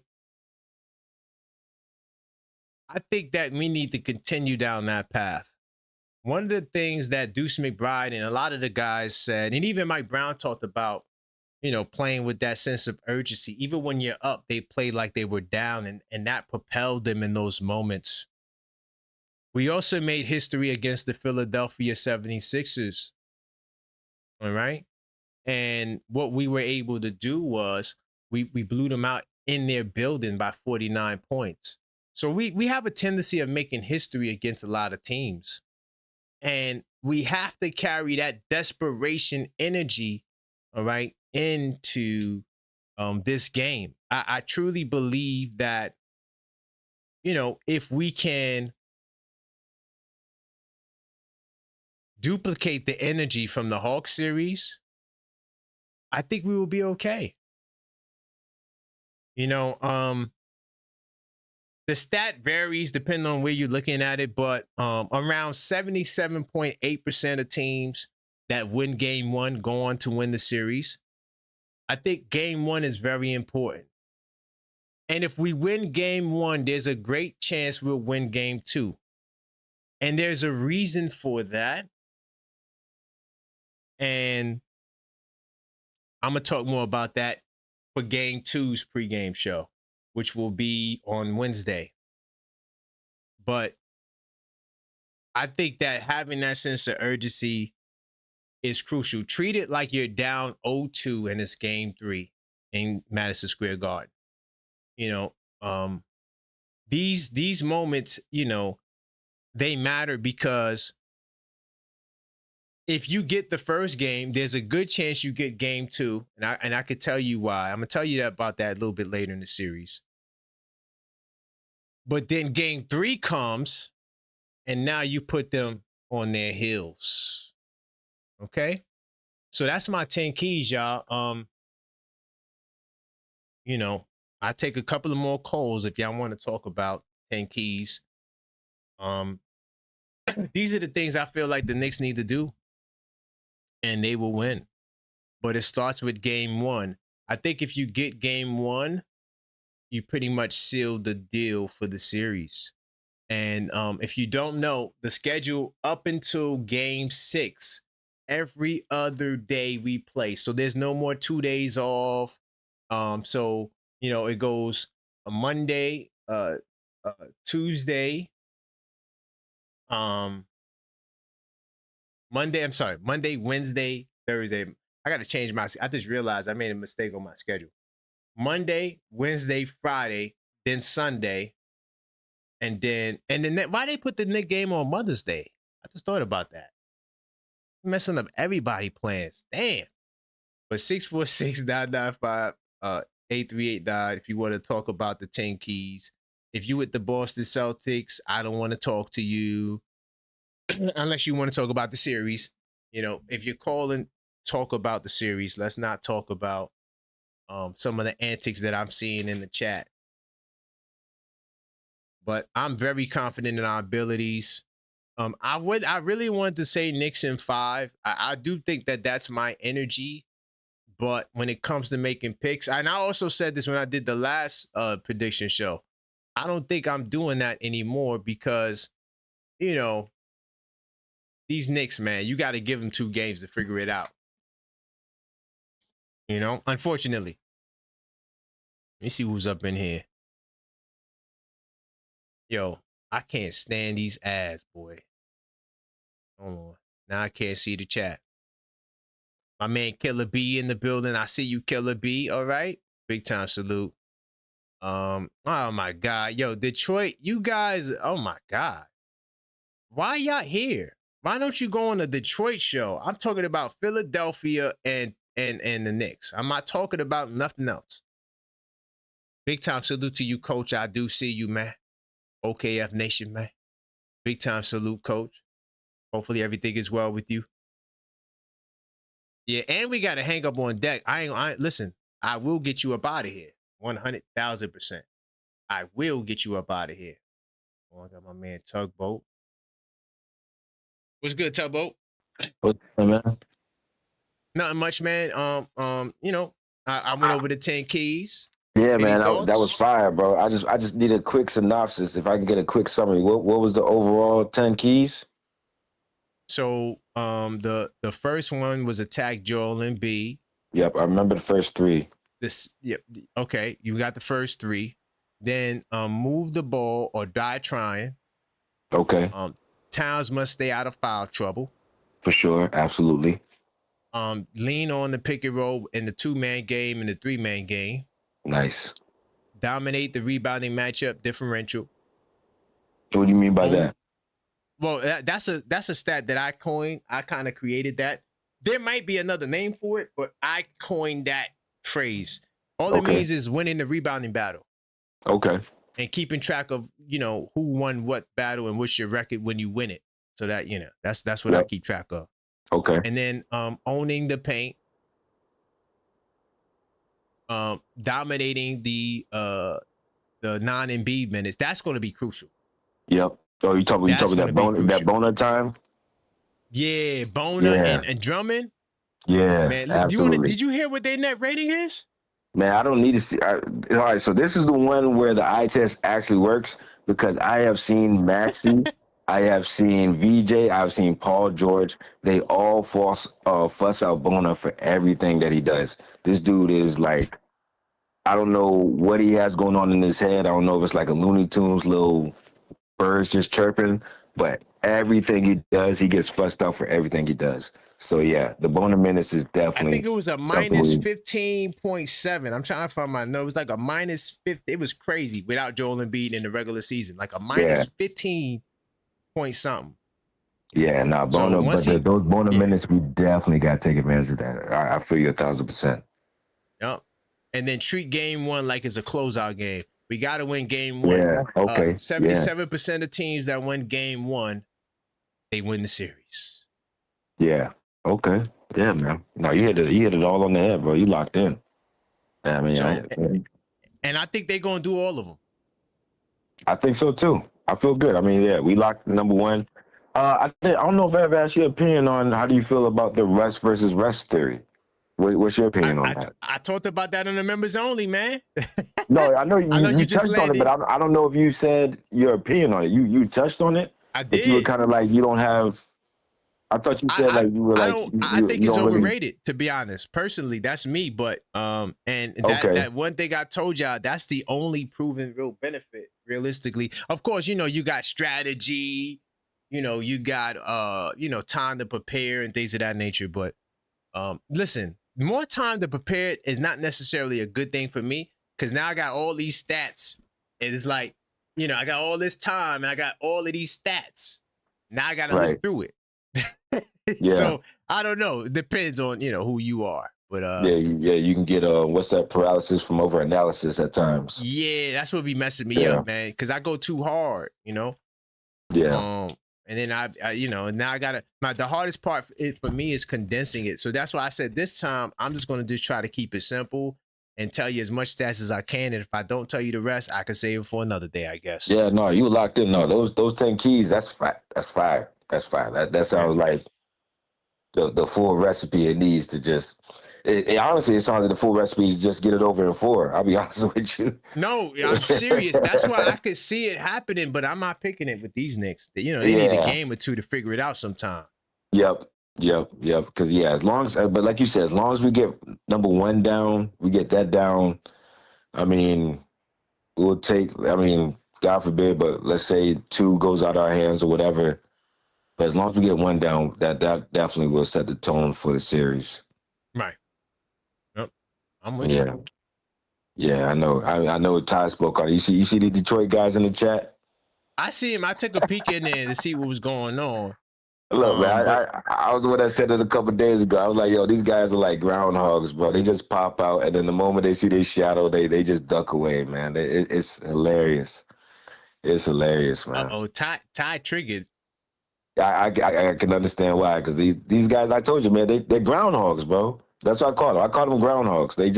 They pop out, and then the moment a shadow shows up, they're like, oh no, and they scurry away, and now it's winter for the next 6 months.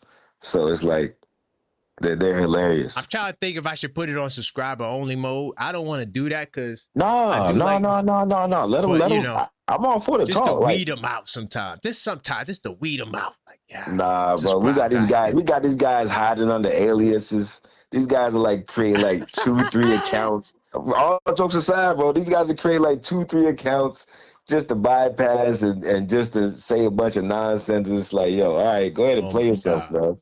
Dig your own grave. On the next show, and they want to talk about Detroit. They on the next show talking about Detroit because they beat a play-in team. Like, relax, bro. Relax. Ridiculous. Relax. And the thing is, like you said from the jump, here's the caveat of it all. We not gonna play y'all because we not gonna see y'all because y'all not gonna make it there. 100%. That's been my theme. That's that. So that's why I'm like, yo, let them talk, let them dig their grave. If they want to go from 6 feet to 9 feet to 12 feet, let them go to the Mariana Trench for all I care. Let them dig as deep as they want to dig, and then when they get knocked out by who they play now, Cleveland. Yeah, man. No 10 keys needed, bro. That's a wrap. But yeah, man, no, I just want to give you accolades on the 10 keys, but that was fire. Thank you, I brother. just want to hear a quick synopsis of it because I was like, it was a lot of information, but I just want to kind of summarize. I know. But no, that's you, man. No, that's fire. That's why we're here. I mean, that's why we're here, bro. That's true. So yeah, man. That's true. Yeah, you get the 10 keys for how to win 4. So I just hope Mike Brown is listening. I hope your client is listening. I hope Leon Rose is listening. Mikal did good against them. Mikal averaged 16 a game against the Pistons. Yeah, no. Against the Sixers, I mean. Yeah, the Sixers. Yep. No, he does fire against the Sixers. Like I said, and while you were talking, I was looking up the matchup from OG. Hold on, let me see if I got it here real quick. I hope I still got it up. When OG played against oh man, I lost it. When OG played against Embiid, I lost it. Oh, but, okay. So you did matchup specific. I didn't look at that. Yeah, matchup specific from the last series. It was from the last series. And I got you. Okay, all right. Yeah, you just wanted to make sure you was on point. Yeah, because I was like, yo, OG locks up Embiid, man. I'm trying to tell you, he really does. He locks up Embiid. He oh man, I don't even have it anymore. I had it up there. And then I believe you. I believe. Listen, you ain't even got a stat check. I believe you. But yeah, no doubt on that. On Embiid, man, I think that's a power move to play. Like maybe like game 3, game 4, just to throw them off. When they try to do the whole, we're gonna get Cat in foul trouble, we're gonna get Mitch in foul trouble, and then we put OG on you. Now what you gonna do? Now that you all broken down and tired from everything, all the power that Cat and Mitch has put on you, now you gotta deal with OG in game 3 and 4. How you gonna react to that? And that's what we did last time. So it'd be interesting to see if we do it this time. I think this is going to be a guard series. All of our guards play good against them.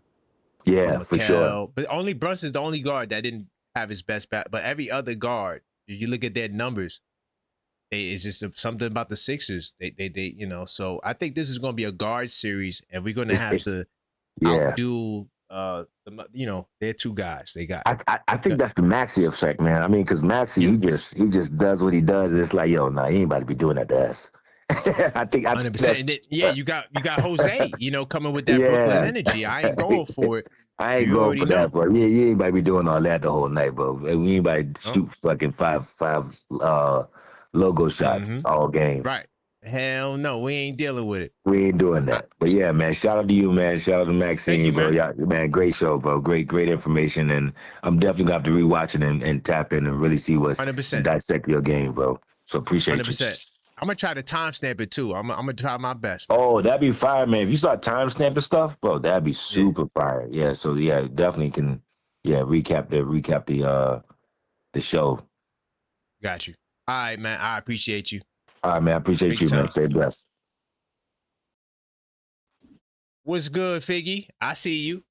What's up, Karan? What's up, Chad? I'm sorry I'm late tonight, guys. I was out with the family. Yeah, man. Nah, listen, I understand. This is family time. I get it. No. I was out with my other family because this is my second family. So, yo. Oh, got you. Yo, so salute to the chat. Salute, Karan. Salute, Mrs. Pierre. What are we talking about tonight? We talking about the Sixers or what? 10 keys. I did my 10 keys. You're going to have to rewatch it. I'm going to have to rewatch it. We're going to have to rewatch it, yeah. I was listening. Actually, it was funny. I was listening to Roommate's podcast when I was running around a little while ago. And I like what Jalen said when they asked him, they have like a moderator on there that kind of talks to them and asks them questions. Yeah, that's the guy, Matt. Yeah, and he was so he asked them, like, what do you guys prefer? Do you guys prefer playing, like, in the playoffs? Is it better to play in the Garden, or do you guys enjoy the away games? Like, what's the vibe about that? And Jalen and Josh, of course, said, yeah, no, man, when he enjoys playing in Madison Square Garden because, of course, that's our home, and our home just happens to be the world's most famous arena. When the Knicks fans are on a different level, it feels like the rafters are coming down, and we're just on a different level during the playoffs. But Jalen said something that I liked, and I don't know, did you watch it yet, or you haven't seen the latest one? I started it, but I didn't finish it. Well, what he said was, as much as he said since he's become a Knick, there's no place in the world like the Mecca. No place in the world. However, he said he does enjoy playing away games during the playoffs because his favorite thing to do is to quiet an opposing team's crowd. That gives him, he said when he does that, he's like next level. That gives him, that just puts him on another level. And I'm like, I love that. Because we have home court advantage, of course. But you already know, like the fact that Joel Embiid has to go and beg not to allow Knicks fans in there tells you everything. He's already shook. Yeah, they definitely, because they know they're going up against the best team in the Eastern Conference, so it's a different level, and they know what they're facing. Yeah, so that was interesting to hear that Jalen was like, and that to me, that's that killer instinct. That's that competitiveness that you can't. It's unparalleled. It's on a different level. No, 100%. I feel you, Figgy. And it was funny. We gonna win. Well, no, it was funny because he brought up Yasar Thompson when he, crossed him over, and he said, I know that would have been fire in the Garden, but to do it over there, and that crowd was going nuts at the moment, and when that three went in, it was like, shh. Yep. Be quiet. Stay humble. Be quiet. And he loved that. That's what he thrives. That's his space, and that's what he thrives in. But look, we're focused right now on the Sixers.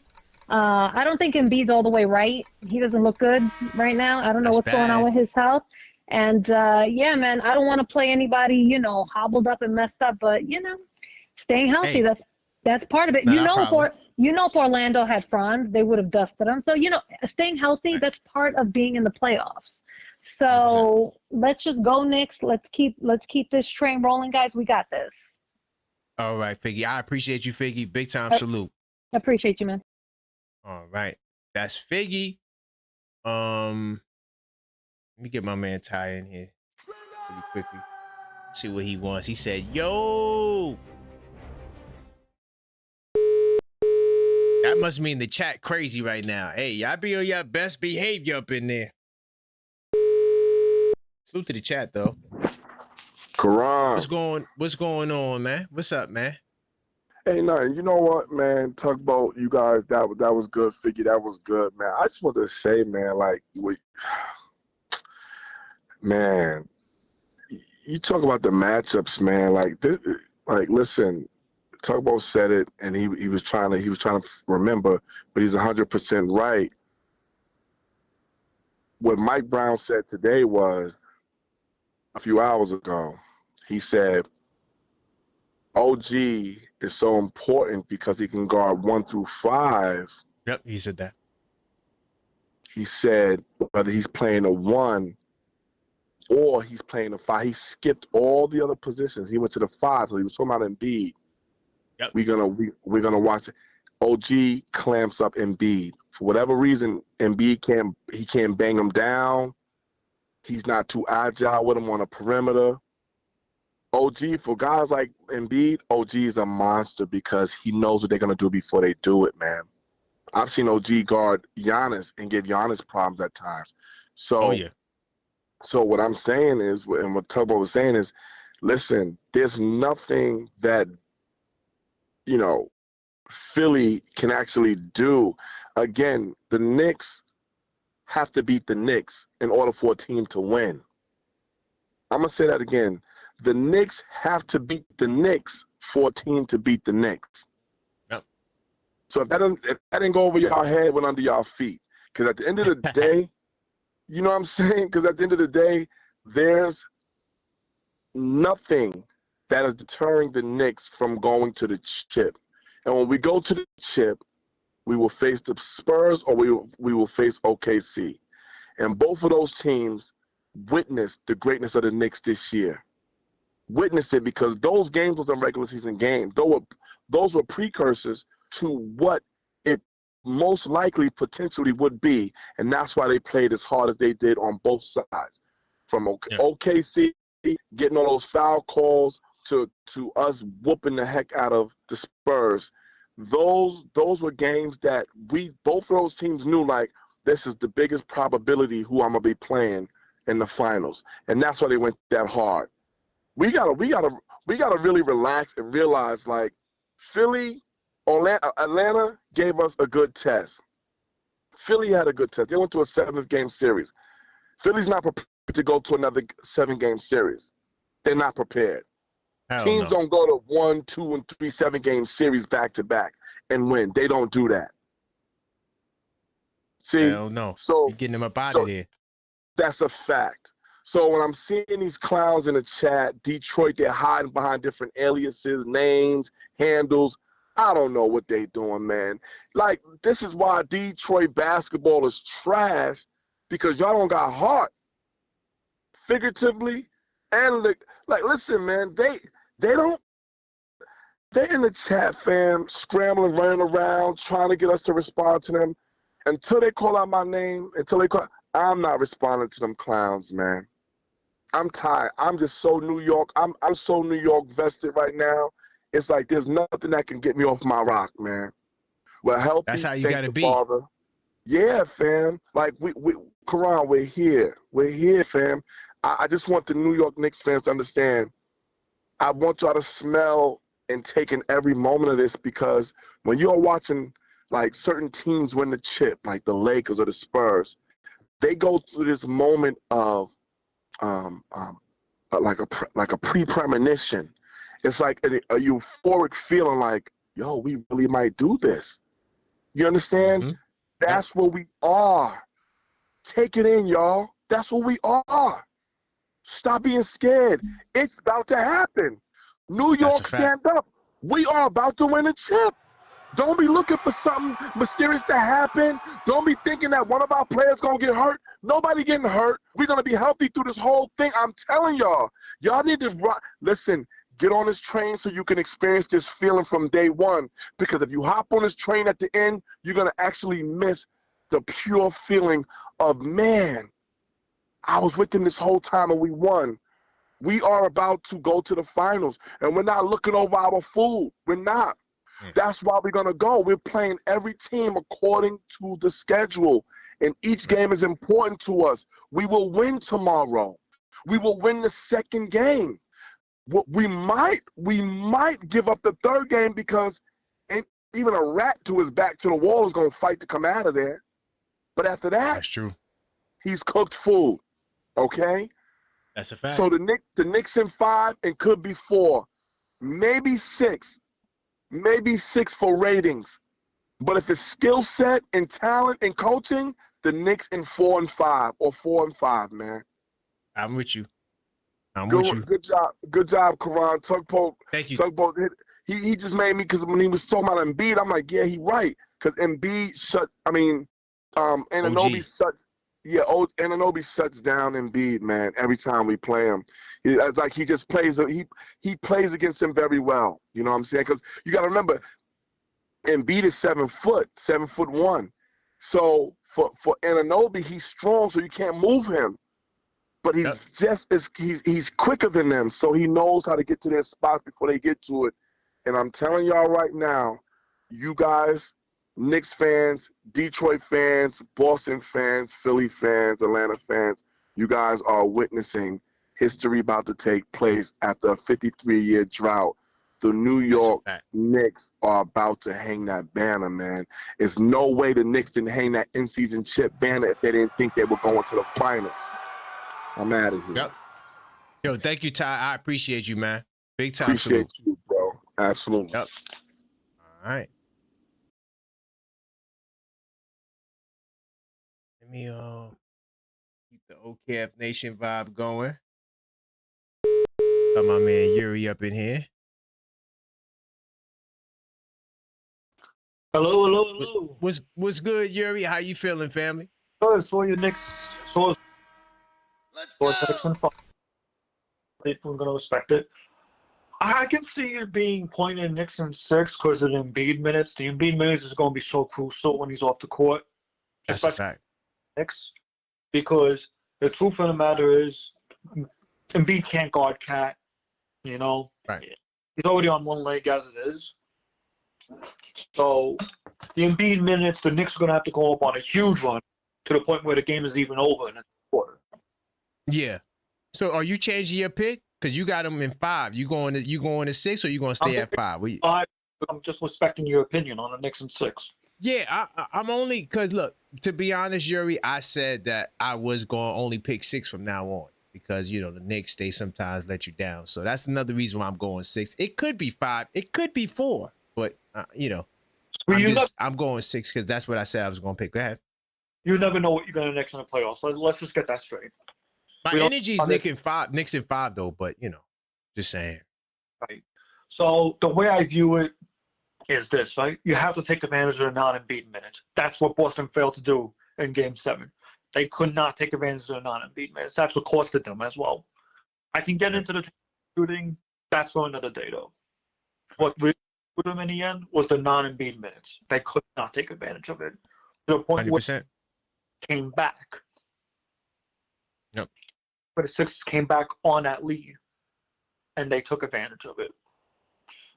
So a non-Embiid minutes and the offensive rebounding is going to be critical in this series. I agree. Don't be surprised if it gets a little chippy too. Oh, it's going to get chippy. This is probably going to be the most physical series the Knicks have ever played. Yeah, because they're a bunch of hacks. I mean, look what they did last game, for God's sakes. Oh, Look at, they hacks, boy. You don't want to talk about hacking. If y'all didn't see the stream about Jaylen Brown basically biaging about the flopping and whatever, probably one of the most funniest streams I've ever watched from Jaylen Brown. I'm gonna keep it real, and I don't agree with him. Let me just put the disclaimer up. Right, I don't agree with it, but it was kind of funny at the same time. Yeah. I'm just happy that boss is out of here, though. I ain't gonna lie. I don't want to see them. Get them out of here. I hate Boston. But yeah, no, the non-Embiid minutes is going to be super critical from here on out. 10 like, seconds. I don't like it. You don't take them to non-Embiid minutes, you're not winning the series. Yeah, that's why that's one of my keys, Yuri. That's why that's one of my keys, 100%. You have to take advantage of the non-Embiid minutes. I hate to say it. You know? I'm with you, Yuri, man. But big time salute, man. I appreciate you. All right. Oh man, I'm bad. I forgot to tell you, if y'all want to get your picks in and you can't get on the line, super chat them. But I should have said that 2 hours ago. So I'm gonna do another show tomorrow, and I'll give you the opportunity to do that. But once the game starts, you can't pick the series after that. What's good, Juan? Hey, how you doing, Karan? OKF Doctor. Let's go. I loved your tankies. Spot on. Thank you. I appreciate you. By the way, really quickly, I want to add that Joel Embiid, because he said something about, he kept talking about the non-Embiid minutes. Joel Embiid averages 31.6 minutes in the regular season, and in the playoffs, he's upped it to 36.5. So we got to watch that. Let's see how much minutes he's going to play in this series. But those 9 minutes are going to be crucial, whether it's 19 minutes or 20 or 15 minutes. But yeah. So what's going on, Juan? No, that makes sense. And just to add a little bit more, I don't know if you can hear me well because it's get a little chopped up from your side. Yeah, sometimes, but you sound good now. Did you make your pick for the series?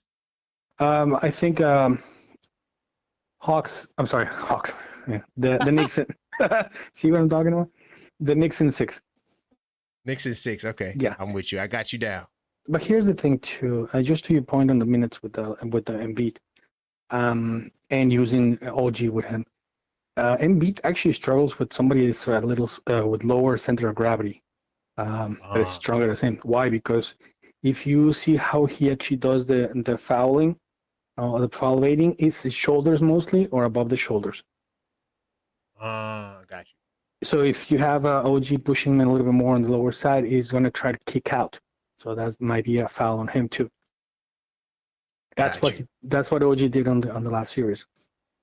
And I think if OG goes to him, because I saw in the chat that somebody was saying also, well, if OG goes to him, then who's going to be taking care of all the other guys, Paul George or anything?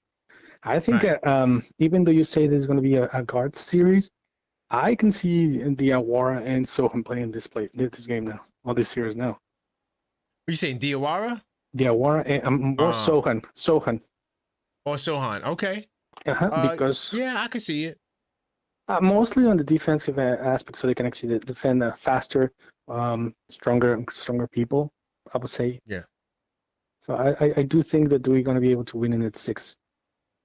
Right. The only reason why I said guard series is because our guards all played better against the Sixers for some reason. They all played well. Deuce averaged damn near 15, Mikal 16, Shamit 10.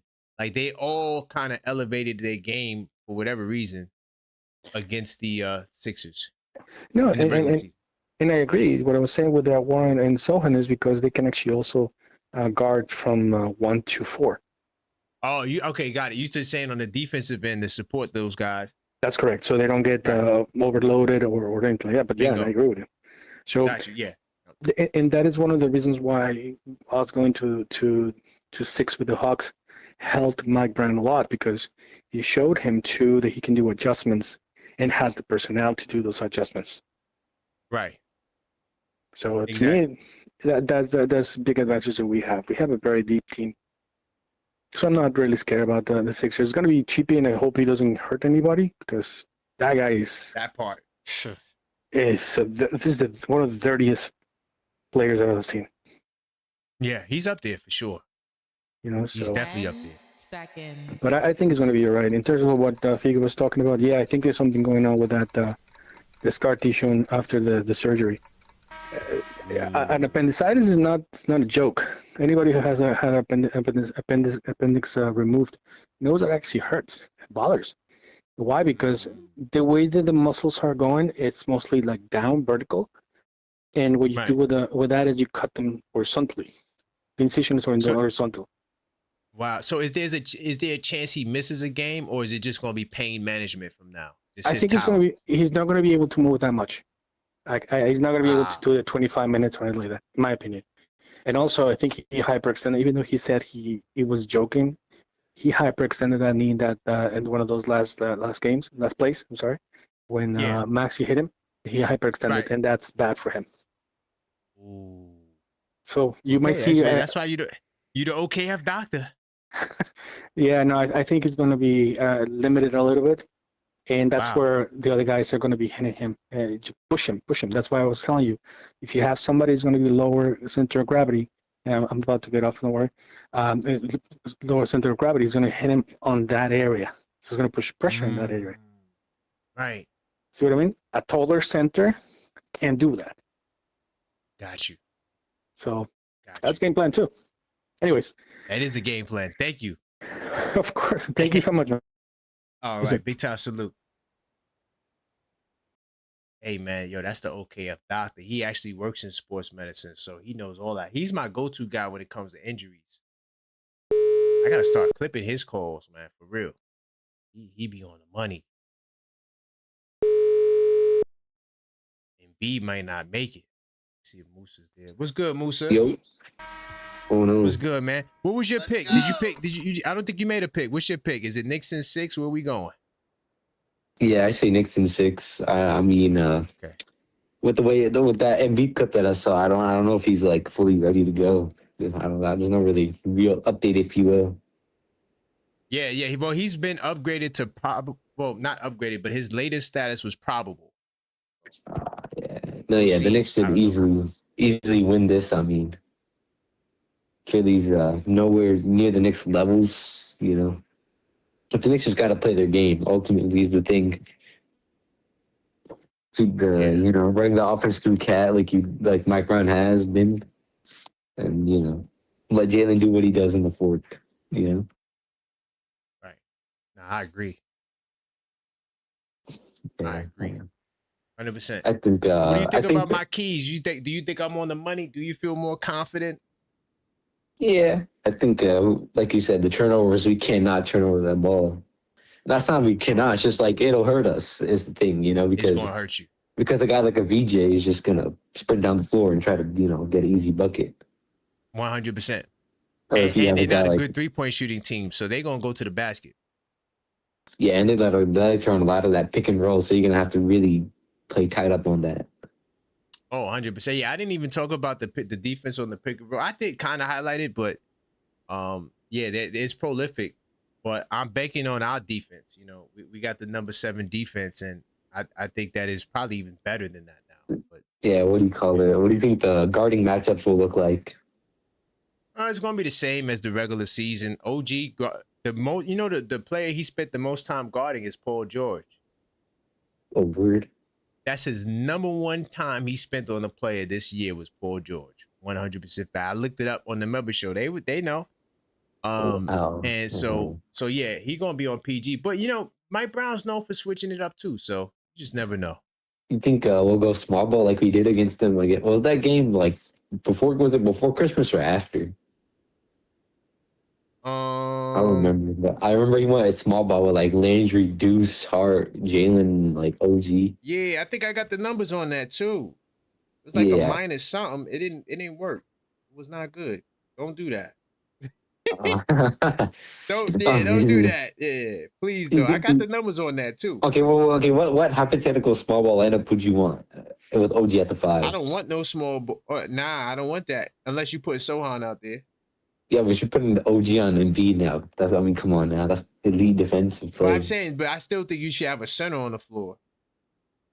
Yeah, but small ball don't hurt. It's not gonna hurt the Knicks. Well, unless you're saying like offense, defense down the stretch, maybe. No, yeah, it'd be like offense. It'd be a mixture of offense and defense. Yeah. What's that look like? You're not saying for the game. You saying like a moment.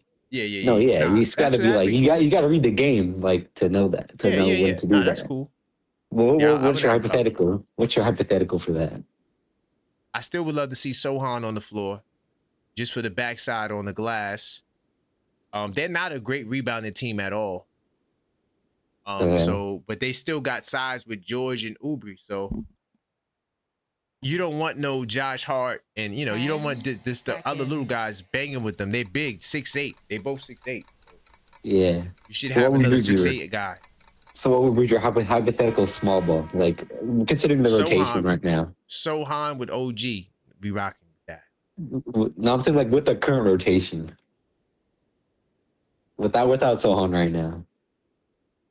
You said you talking about the bench? Yeah, I'm talking about like the current bench rotation, right? Who would you run small ball with? It's the same. Yeah, I mean, it's going to be the guards, Clarkson, Jose, and Deuce. Yeah, let's see what happens. I think should be a good series overall. Yeah, I think we're gonna cook them. They don't got I think he'll mix it up. If he wants to go small, he might, but I don't know what lineup he'll put out. That's the thing. If he goes to but I think he'll read that game. He'll read the game for that, because in that game I remember I think it was more of a reading the game, like, oh, okay, let's just go with this.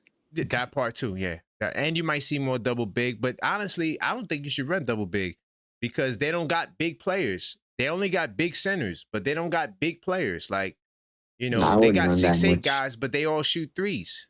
So if Detroit makes it to the ECF, let's not even talk about Detroit Moose, man. Look, man, have a great night. I appreciate you. I got your pick locked in. We're gonna talk tomorrow. All right. I bet. All right. So yeah, I don't want to talk about Detroit, man. Big time salute to AP. He says they got Maxey, we got Maxine. That's fire. Well, look, y'all, I do appreciate y'all. I'm going to be back tomorrow with This Week Inside the Knicks, and where there's smoke, there's fire. So until next time, as always, go.